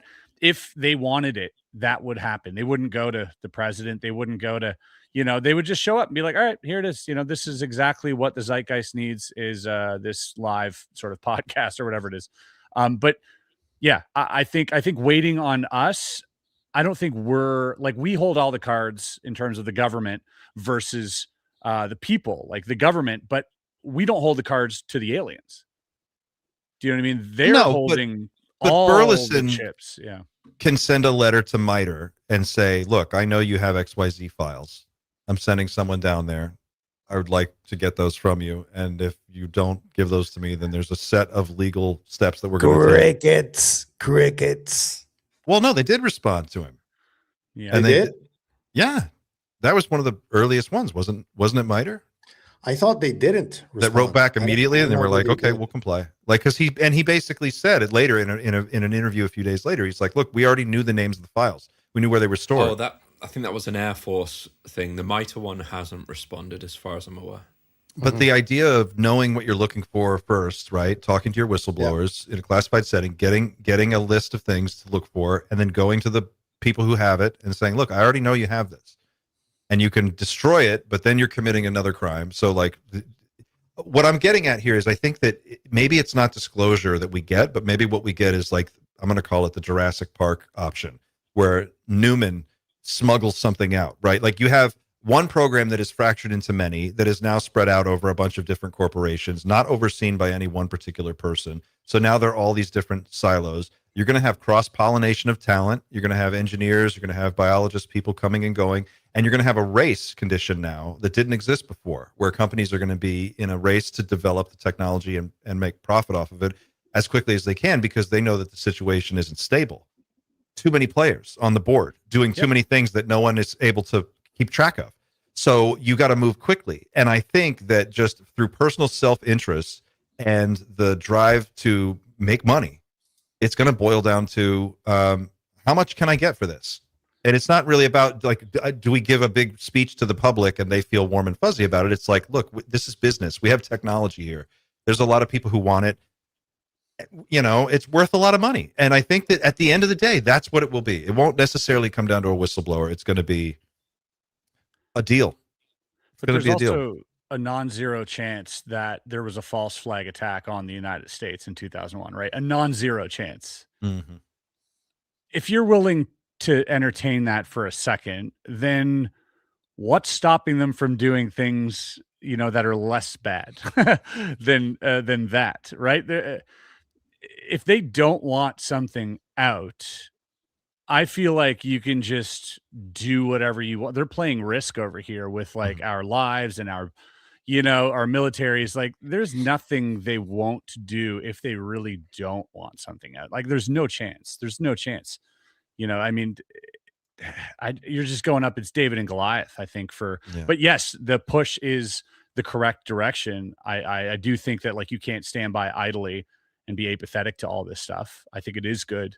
But to expect them to, like, oh, you got me on a subpoena. That's all it took. I mean, I would be very surprised that anything of substance would come from that. But I would also be happy, to see it. I think that's the angle, though. It's like you've got to put someone's ass in the hot seat. They need to have, you need a guy in a suit hauled out in handcuffs to scare the shit out of everybody else. And at some point, I guess I have this dream that will, I don't know, arrest some white collar fucking criminals in this country for a change, and maybe this would be the one. But maybe that's just my wishful thinking. But I don't. It's all so fucked up. No white collar criminals at the top ever get arrested, and you see them on movies and music.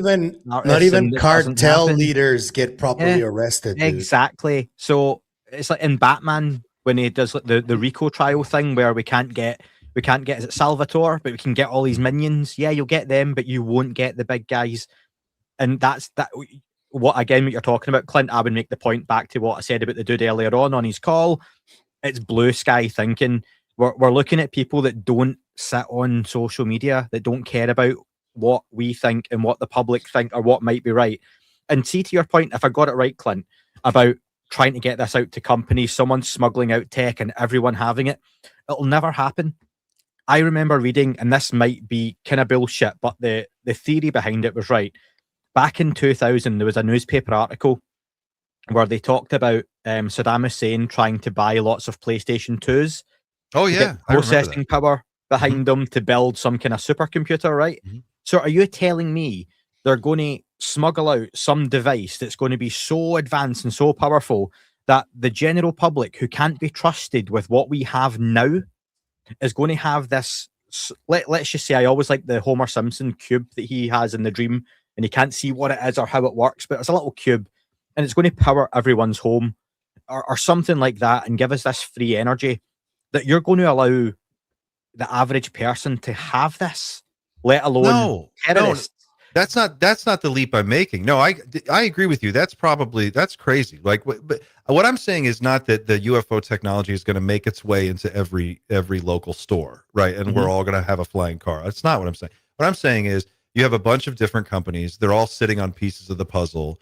They're not going to not do anything with it. They're not going to lock it up forever and never talk about it. They're going to research it. They're going to develop it. They're going to, commercialize it and release it. And now when you have, if the way Gerb tells the story turns out to be accurate, we have this fractured legacy program. So now you've got 20, 30, however many other programs all happening, maybe more. And that's just here. Then there's the Chinese, there's the Russians. What I'm saying is that over time, there are too many players, too many people involved. And the companies that are holding it, the people actually sitting on the secrets, the gatekeepers themselves, if they feel like they can cash out, I think some of them will.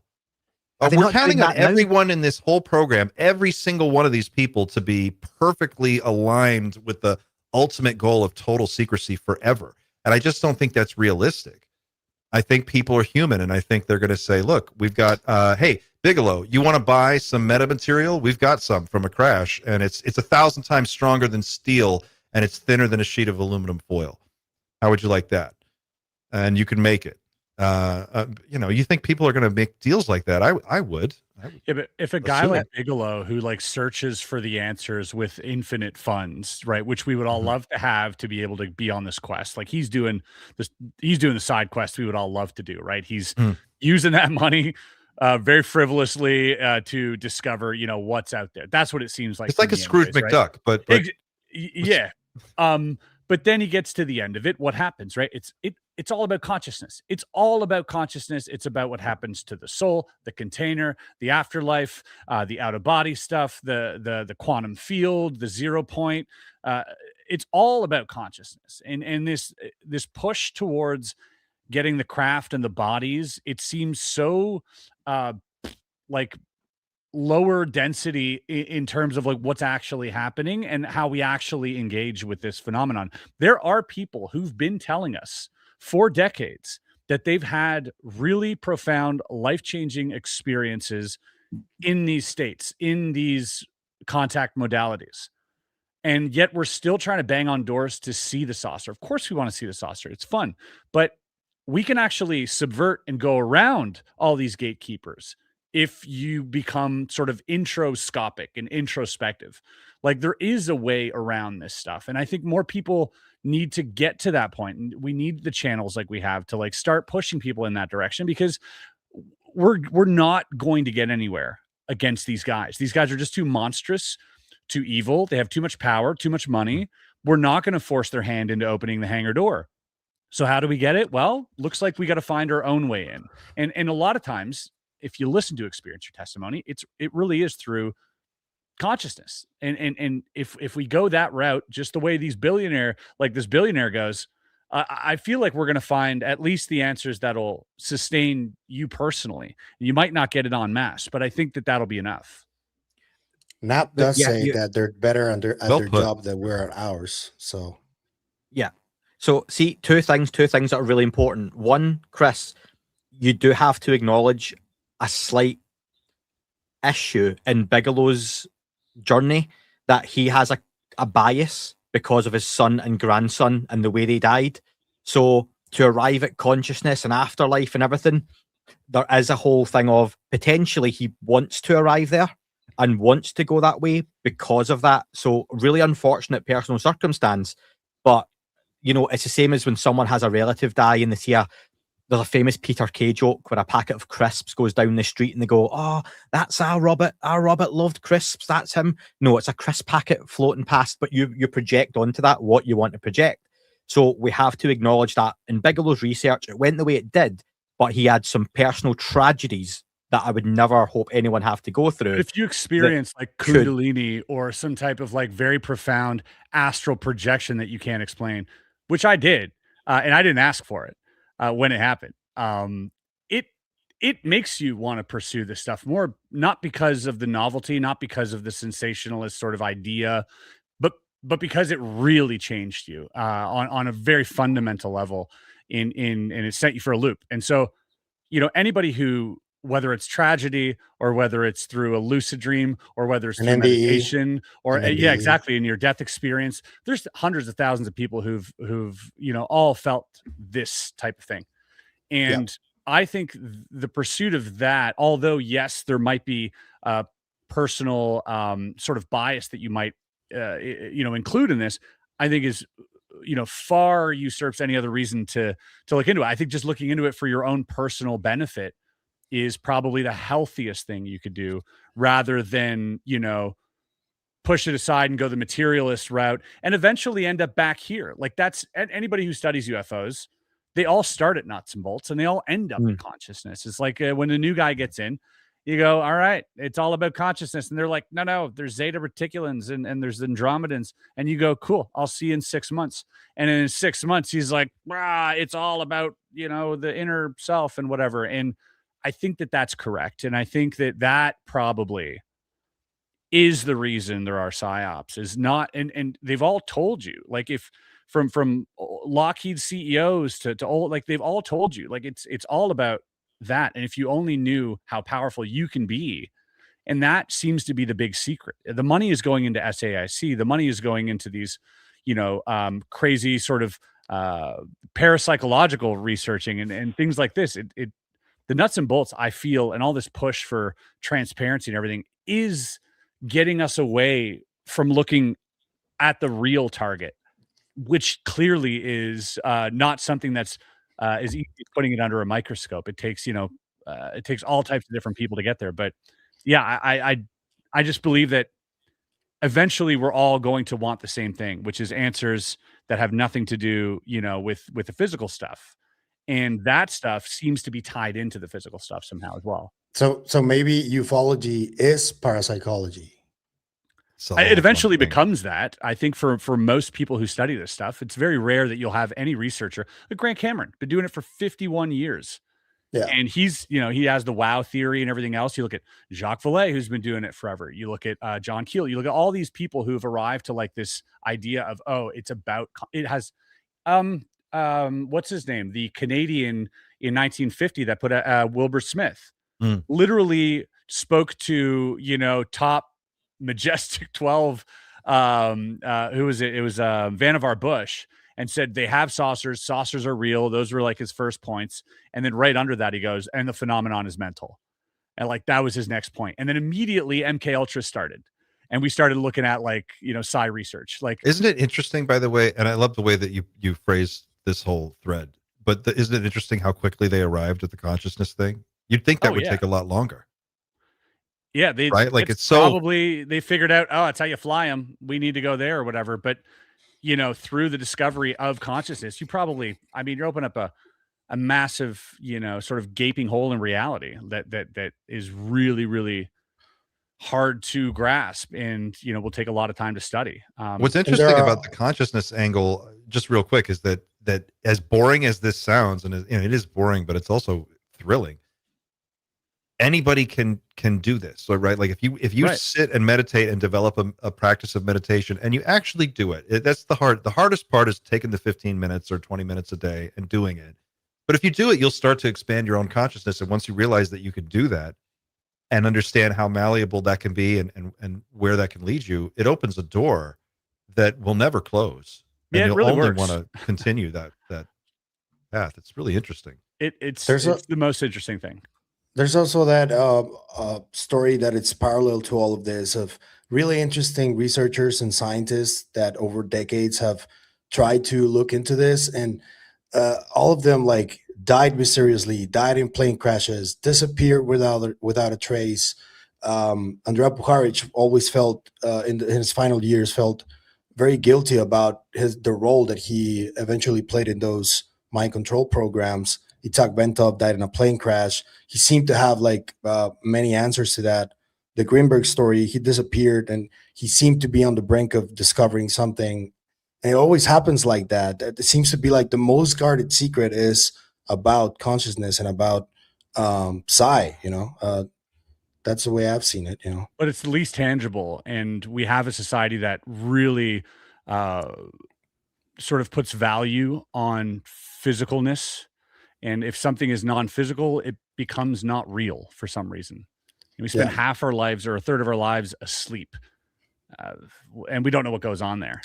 It's got to be important. There's got to be something to it. But, for us, reality is when we're awake. It has nothing to do with when we're asleep. Absolutely nothing. But you look back in thousands of years, that part meant a lot. It was how they got answers for things. It was, a way of discovering, information or whatever it was.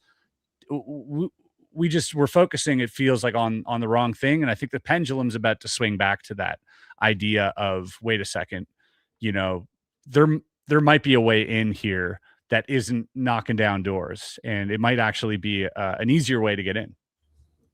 Totally disagree with that, but love how eloquent you are, the way you put it across.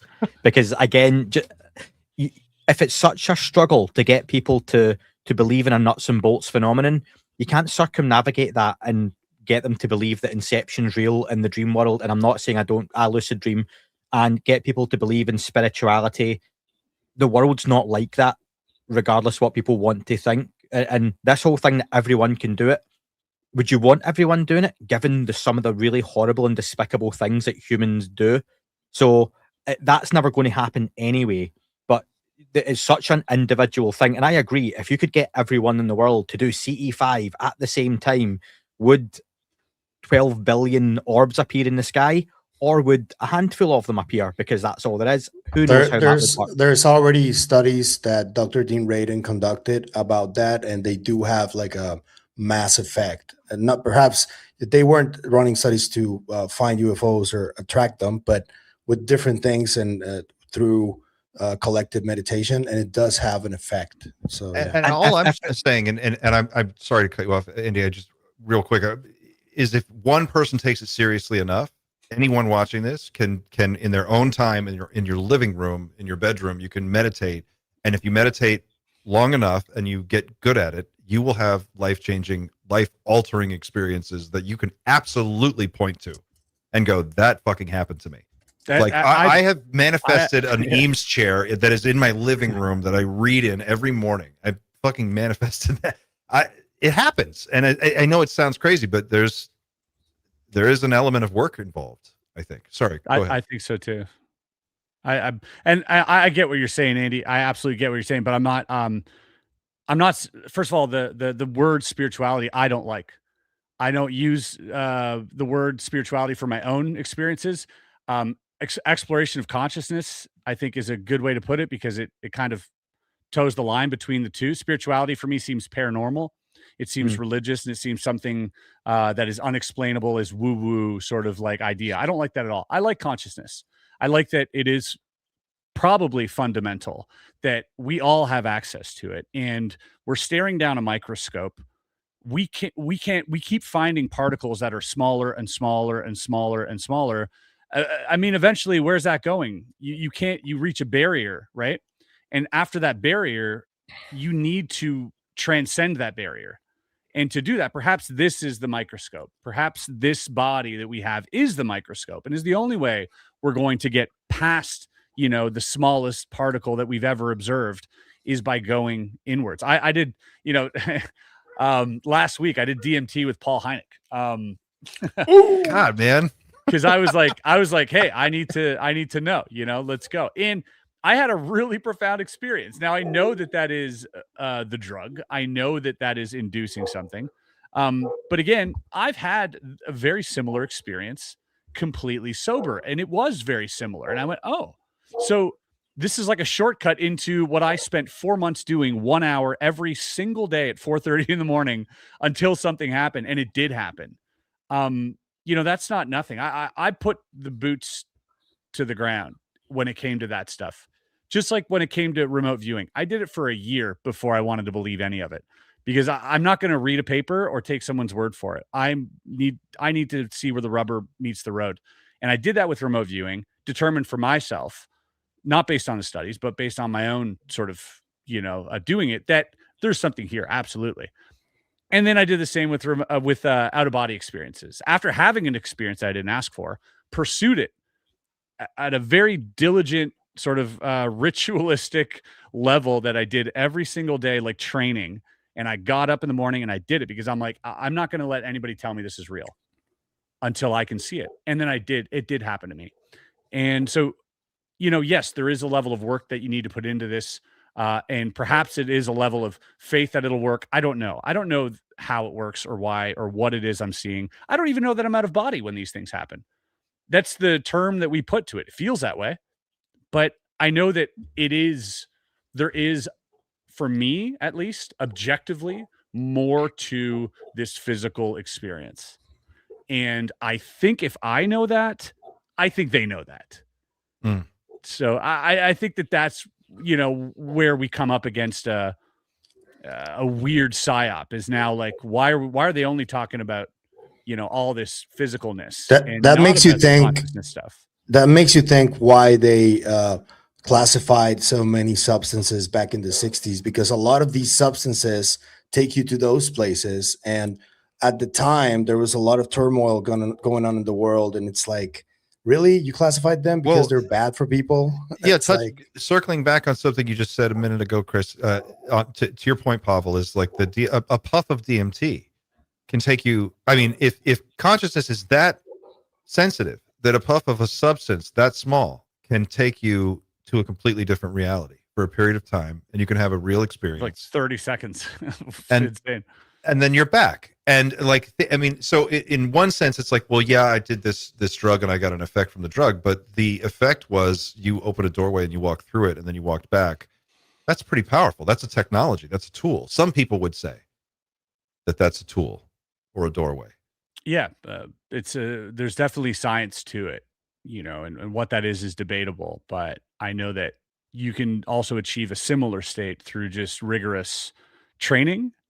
And there's a reason why there are, thousands of books out there and people teaching this stuff and people attending classes. Like to some outsider who doesn't practice meditation or has never done it, like I didn't do a few years ago, I always thought this is for the birds. This is definitely not me. It sounds so people. What is this? A cult? You're walking around in robes, like in sandals. I didn't want to have anything to do with this stuff, and then I forced myself to do it, and it literally changed my life. I do it to this day.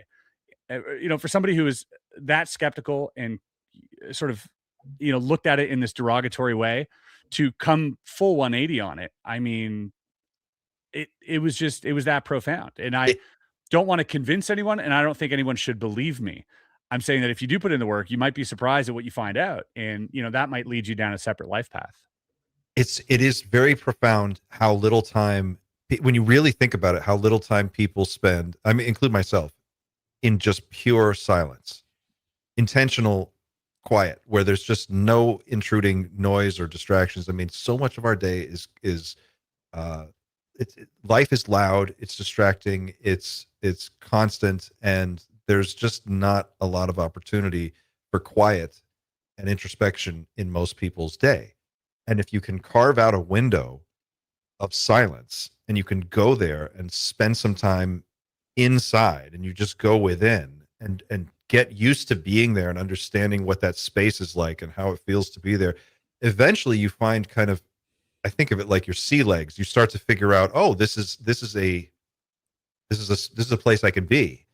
And children, I think, naturally, the younger they are, go there. And I think this is why children have such a direct tie into this whole UFO thing, because they haven't learned how to drown all this stuff out just yet. They haven't been bombarded by the media machine of the world and like all of the noisiness and craziness. And they're still capable of just going into their own space and their own mind. And when you get into adulthood, you're so focused on survival and what I got to do and the phone call and the email and the meeting and the thing, that time to spend just within your own in your own world is almost nothing. It's reduced to zero. So finding that again is just powerful. Even if you don't manifest a car or anything else out of it, if you just can find that space and spend some time in it, that's just amazing things happen. Hey, eventually, these people in Congress as well, like just give it a year, and all this nuts and bolts talk that they're pursuing and the doors that they're knocking down is all going to, it's already started. They're already looking at MK Ultra. It's going to shift into the gateway stuff. We're going to see all that come back again. We're going to see STI studies. We're going to be talking about Princeton Parapsychological Lab and all of these places in like a year after they figure out that they're not getting anywhere with the physical stuff. Like I do see that coming. Pablo, I think you're muted. If they're honest about it, because there also could be the case where at some point somebody gets to them and they go like, yeah, just keep doing this. We're going to tell you shit, but just keep doing this. Don't talk about this other stuff. I mean, it can happen if we go down a route of studying all of that stuff in a year's time, then I would say Gatekeepers have successfully done their job and totally distracted folks away from a far easier low-hanging fruit and closer fruit to go after something that, again, is even more difficult to prove. Because everything you've, and not that I don't believe in a lot of it, Chris, into what Clint said, but it doesn't apply to 99% of the world, or at least Western society. The world isn't like that. So manifestation, which I'm totally all on board with, meditation, people, whether they do or don't have the time, generally won't do it. How many times have I? Do you need the world? Do you need the world to be on board, or does it? But you know what? How many people do you need then? I don't need any. I just need me. That's the thing that I'm trying to say is like, you don't need we've had this discussion when I was on your show as well. It's like disclosure is a personal thing, man. And you can force it and impose it on people, but if they're not willing to want to learn about it, they're just going to turn the TV off and ignore it and continue about their lives. Like, why should they care? There's no reason for them to care other than you care very strongly. So again, this is not about mass disclosure, but it's about, hey, if you want answers, not if the public if they wanted answers, they'd ask for it. If you want answers and you're somebody who's researching and you're somebody who's into this topic, you can find answers through these modalities. There are things that will appease your own curiosity and that will help you pose new questions in the face of this phenomenon. But yes, if you want to see a UFO, then by all means, please continue doing that. And if I see it, I'll be happy too. But why would this be the only subject in the world where once I get my photo of a UFO, I'll be happy and I'll move on? I won't. I'm just going to keep digging. And eventually you'll end up at this consciousness question. It's the journey. Yep. I have to change gears, guys, because we have a stack of super chats we have not gotten to, and people are tearing me a new asshole. So do you guys mind if we do a little overtime and go through some super chats? Is that cool? Go ahead. All right. First one is Toxic Fart for Pavel. I hope Knapp asks Bigelow about the craft buried in Mount Wilson Ranch. Do you know? Great name. Toxic Fart. That's The second H is silent.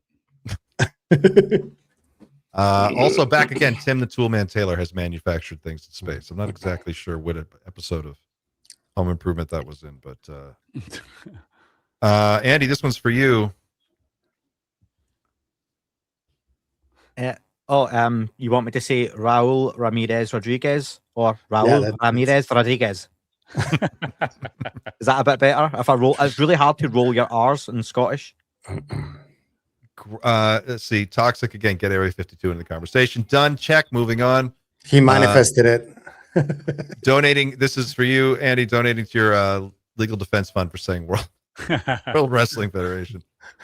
That's great. David Dunger 68 says, to be real, best case scenario might be if the disclosure came from the Russians or Chinese because of the political divide. Any thoughts on that, guys? I know we touched on it earlier. Would it really make a difference if the Chinese could come out and do something really impressive? They found some bodies, they released them. It depends what.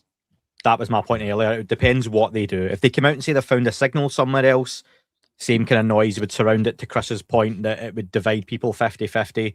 You would have to literally wheel out technology / a body / a real live being at that point. Wouldn't people think it's Chinese propaganda though? Like, unless you see Some it, would. I mean, I guess it depends if they provided it for third-party verification. But if they produced it and they got to own that PR win, right? They get this huge boost. Now China looks like, oh my God, they're the global leader in robotics. They're the global leader in manufacturing. They're the global leader almost in AI, very close. And now they've got this. Oh my God, they've got UFOs, and what are they going to do next? At that point, their sphere of influence would expand dramatically, I would think. There's a lot of people who don't believe we just flew around the moon on Artemis 2. Yeah, that's bullshit. Yeah. You're right. Yeah. Good point. But I think there's the whole idea, though, that confirmation or disclosure would be an instant, okay, I believe it or I don't.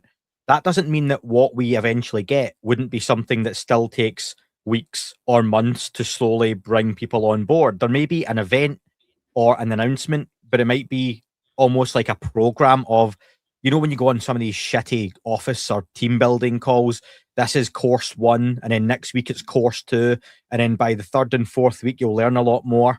Maybe it would be something more akin to that, where you slowly bring people on board. The initial announcement, we're going to put on. What we're in right now, don't you? In a way, yeah. Right? The Carl Nell's slide. What was the fucking slide? The slide presentation. I know he's kind of rotated out of the conversation right now, but the timeline is still at play here. Look at the pacing. And look at where we're at. Look at the mile markers. There is a clock. There is some kind of a program. I'm convinced there is a disclosure plan. Whether or not it all happens according to plan is up to, Disclosure happened when they wheeled out those little bodies in Mexico and did the... Disclosure happened when we found the Booga plug. Right there. Hovering. I think we have like 2 clips left, right? From Dan, I think. Yeah, we do have a clip from Dan we haven't gotten to yet. 2 more. Well, let's do one more super chat and then we'll switch to Dan. Electrum 93 says, we don't need everyone to get it. Think of it like this: secret societies kept the secrets because of all the debunkers who aren't ready to know this stuff or blow this stuff. Yeah, a lot of people aren't ready to know it. Secret knowledge. Secret space program. So I have a video from Dan that is 3 minutes long. Is that the one you were talking about, Pavel? No, it's a really small clip that involves Clint and Grays that I uploaded. The Grays need to understand that humans will fuck them.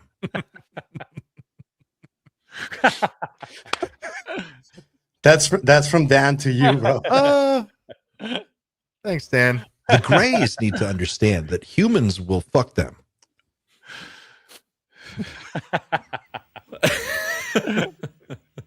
All right, that was great. That is the truest thing I think that you could have.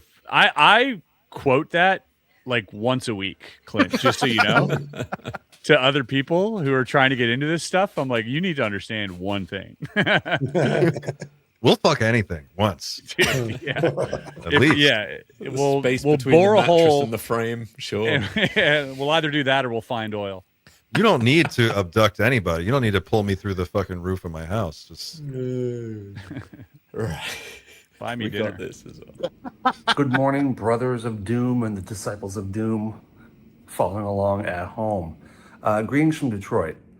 I cannot be there today, but I wanted to send in a question and sort of just a food for thought. So today, Chris Ramsey's Area 52 episode with Richard Doty comes out.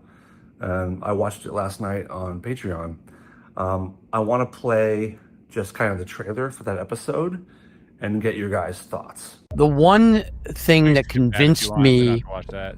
beyond anything else that I had access to was listening to this Air Force sergeant, female, who was abducted countless times, went through literally torture by these extraterrestrials, having marks on her hands. They took her fingernails off, her toenails off, bleeding from the eye, ruptured her eardrum once. And then a lot of things that we did in a surveillance capacity to confirm what she says, that convinced me that they weren't humans doing this to her. You surveilled it? We set up a surveillance, and that's about all I can say. She lived in a 2-story, real small apartment, and her bedroom was upstairs. And we knew that she would be taken during a time period. So this is a multi-pronged, multifaceted, multi-departmented sting operation in order to capture this. Yes, that was successful. There were some that weren't, but that was successful. That's a fact, and she's a whistleblower. And she would be the number one person I would put in front of a camera if I was a member of Congress. Whoa. A mentality regarding they can't be hostile. They're all benevolent is absolutely out the window. Are they on here? Yeah, they're on there. I'm going to show you something. Okay. Wow. Does that look like something you've seen before? I can't say. I think you just did. Is it a penis? It was a penis. Foreknown information about abductions happening, which is wild if true. Do you think that's information that should be shared with the public if it's known that someone's going to be taken, and to not do anything or to not tell that person? Oof. That is an amazing trailer, dude. Wow. Thanks. What did you show him? Alien penis. It's a grazed butthole. To Clint's point. Transparent. That's why he was. You see Hold this? off on He's- camera. Smell another edit coming on. He was like, "Wow." Someone clip that. That's great. That is scary, though. Okay, first question I have about that is that how is if Rick Doty is spilling the beans on this stuff? This is like, how is he allowed to walk around? You know, Yeah, like what he's he's- saying is true. This would be the biggest thing ever. I asked him that. He said his NDA was over in 2002, and he said he didn't give away enough to merit anything like that. But although at dinner afterwards, he was like a little trepidatious and nervous about what he talked about. He's like, "Yeah, you really pushed me." He's like, "I there's probably some things or whatever that I shouldn't have said." But again, I don't know. I don't know what to make of that. You know, is he just fluffing me up? Could be. Dan's question was about foreknowledge of abductions. I guess that was what the It's topic one of the was. main stories. He talks about a lot of stories, crash retrievals that he was at, that apparently Hal was at, that like all these like wild things. And then one story was of this sergeant who was in the Air Force who was repeatedly abducted, apparently. And OSI had conducted an investigation. They set up a audio sort of recording device in her apartment without her knowing it. And then when they listened to the audio, it was like multiple voices that were like, they sounded like they were through a tin can saying like, lift your arm, stand up, do this, do that. Like this really weird robotic tin canny like series of voices. And they went to the apartment to check if there was another playback device. They couldn't find any. They talked to her about it. She was like, yeah, that's them. And then they brought in different departments, apparently NSA, FBI, all these other guys. They knew somehow where it was going to happen, and they knew that because of a device they had, apparently, and when. And then they recorded it and thwarted the attempt. And apparently on the recording were these like insect type beings. And then brought her to a safe house. They thwarted it. Yeah. Like how did they thwart it? Through a device. And do they know that the abduction was I mean, did they know they thwarted it, or do they just think they just never happened? No, they thwarted it knowingly. Wow. When it was going to happen, and then they stopped it from happening, and they moved her. Apparently, that is the story. Very super compelling and fun story to listen to. Sounds like he was also. It sounds like he was also saying something about the sort of the motivations of at least some of these non-humans, right? Like they're not all love and light. Yeah, that's he claims that Stephen Greer has been infiltrated by disinfo. It's all of this stuff that it's all very fun and entertaining to listen to. I will say it's one of the most entertaining conversations that I've ever had about this topic because of the amount of stories he's able to produce. I hold in low conviction most everything, but it's never zero. Yeah. And then I think listening to it just provides, for me at least, a little more data. But he's fascinating. He's a fascinating guy to listen to. And I always find myself sucked into whatever he's talking about. Sure. And I just, I turn myself inside out trying to figure out which way is up in all of this stuff. So I listen to it like I listen to Black Mirror or to any other piece of science fiction. Like I get into it, I'm immersed. I'm like, wow, but at the end of the day, I'm not going to hang my hat on anything.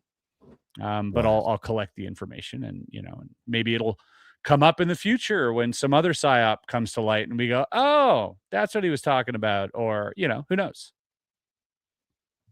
Couple more super chats really quick. We got a few more to get through. Lady Bentley 01, thanks for what you do, Pavel. There you go. Hebe Productions 1358. All right, I'm heading out. This will be my last chat. Thanks. That sounds so final. Thanks for all you guys do, but I give up. The government won't tell, and whistleblowers have too much to lose. Hope I'm proven wrong. Keep it up. I hope you're proven wrong too. So Hebe was on my YouTube comments a while back, and I asked for questions for Danny Sheehan, and Hebe commented to say, here's how the Sheehan interview will go. He will make some outlandish claims. He will say he knows certain things. He won't provide any evidence, and that's it. This is all bullshit, blah, blah, blah. So I started my Danny Sheehan interview with that question. To which Hebe was very grateful. I don't think expected me to do that. So I basically said to Danny, what do you make of that? Go on. And he spoke for 15 minutes, as Danny does. So and the bottom line is yep. So yeah. Let me prove you right. Another guy that I could just listen to for days, though. And again, I don't know if anything he's saying is real, but he's really fun to listen to. He's a great. Yeah. Zane77 official says Gatekeepers, in my opinion, split. One faction pushes disclosure and peace with the others. The legacy program appears to favor secrecy and aggression. I agree. Any thoughts, guys? Disagree. Damn it. Just because. Seems too simplistic. Jill and Rith, I hope I'm saying that right. If the White Sands incident was an executive branch op, as Ross suggests, maybe to learn how to summon on demand for a planned mass sighting for the speech. Oh, man. That'd be a real roll of the dice. Are we talking about the Daniel Fry White Sands incident? Is that? I don't know. Is that the one? The Incident at White Sands is a book by Daniel Fry where he met one of the Venusians. Oh, No. Nah, So- this is the more recent one where they're yeah. the shoot downs Non-Venusians. alleged. What planet are they from, you think? Here. Oh, yeah. They're But not human. cryptos.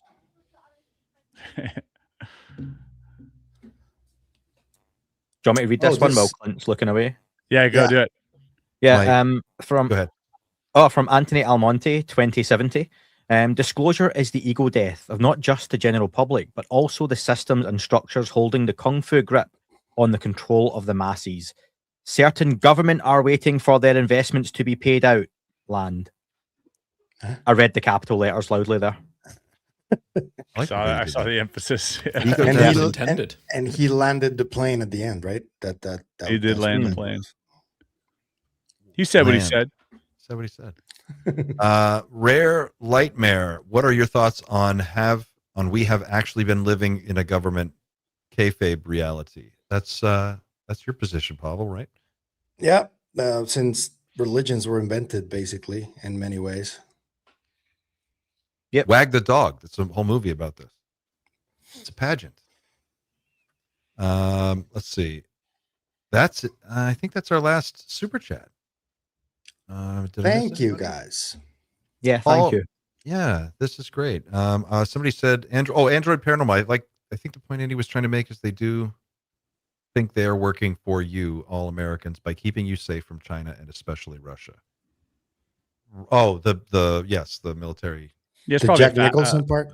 there's probably a faction of that's accurate. Yeah.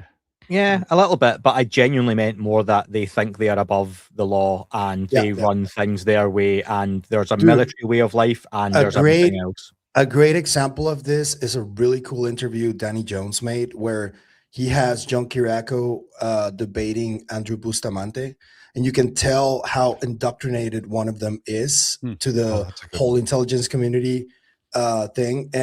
And Kiriakou is not that guy, right? And you can clearly see the difference of mentality between two former CIA guys. One of them is not former anymore. It's not Do you former know? yet. Do you know even the most basic? That sounds really interesting. I'd probably watch that. You know, when someone comes back from service abroad, I know guys that have served in Afghanistan and whatnot, right?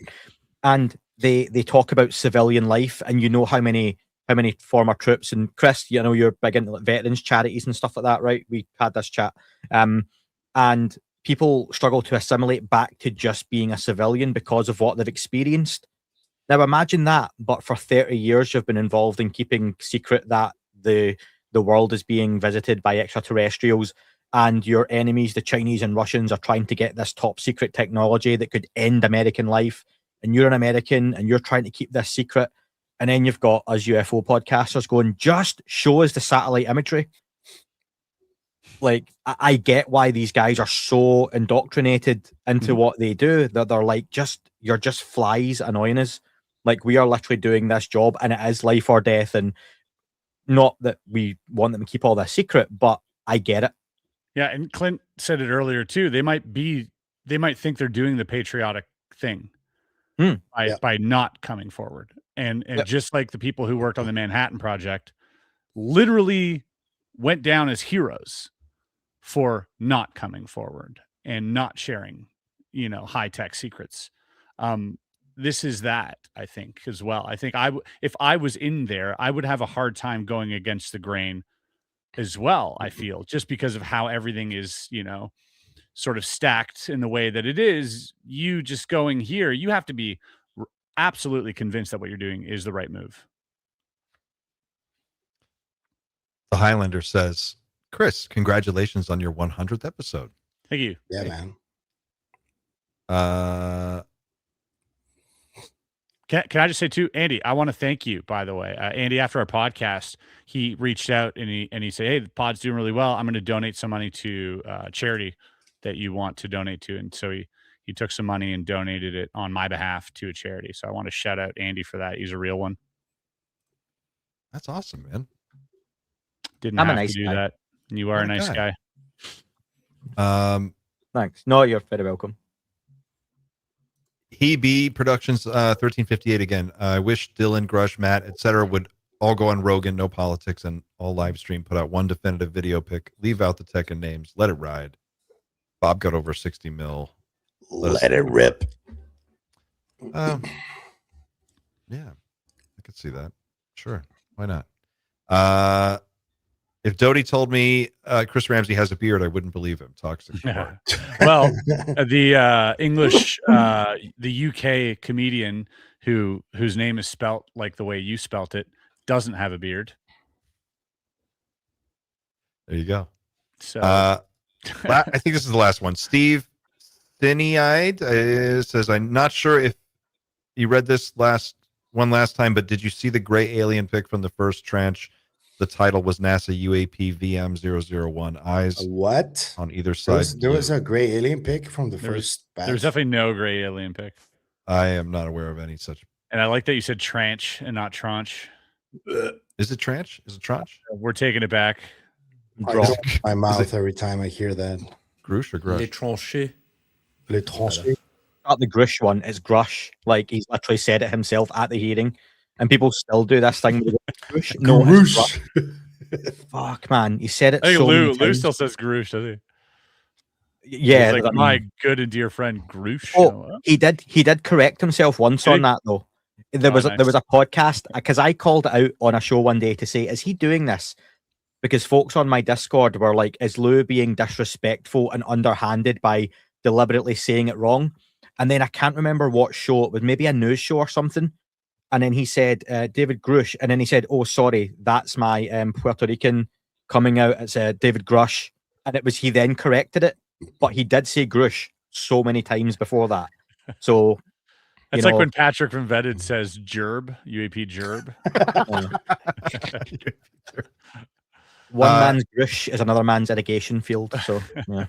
What a gerb off.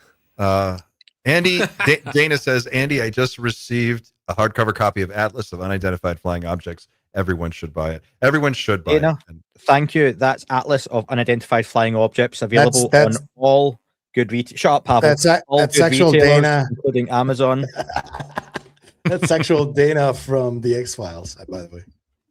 And Digital Birdie, last one, and then we got to wrap it up for today. Digital Birdie says, Andy, I love how your accent gets harder to understand when you read all caps. I'm glad you said accent. It's all love here. It's all right, guys. We got to wrap it up there. It's been a long show. We went over, but thanks for hanging out with us, Chris, while we did some super chats. That was awesome. Anybody have last words you want to point people to new stuff dropping this week? What's tomorrow is going to be the Matthew Brown and Jeff Nusatelli on Anomalous Coalition live stream, so you might want to check that out. I am interviewing Eric Davis tomorrow. That will be out in a couple of days' time. And then in the next 2 weeks, I've got Michael Shermer, Diana Pasulka, and a few others coming out too. So thank you to everyone. And if you like Danny, I'm going to announce this here, Clint, okay? If you like Danny Sheehan, I am sitting down with him for 6 hours on Tuesday. And I don't get through anywhere near the listener questions I get submitted anymore on the podcast. I'm sure you guys are similar. I'm very lucky. And I've done a couple of interviews in the last 2 weeks with Sheehan that have gone 3 hours, and I'm just not getting through listener stuff. So I've asked Danny to sit down with me and literally let me format. It's largely going to be members only because people who pay for the podcast are sending me questions I'm not getting to read.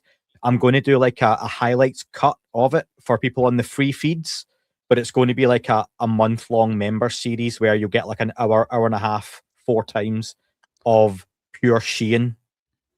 So if you like Danny Sheehan, raw Sheehan, raw uncut Sheehan. Can we do a drinking game every time he says the bottom line? Every time he says the bottom line is, we do a shot of tequila. Or we can do it with our. We're gonna have Chattanooga whiskey. When Dan gets back, we're gonna do that one. So maybe we'll do a shot. We'll do it then. Yeah. So yeah, that's me. All right. Nice. Guys. Xander, anything you want to plug before we go?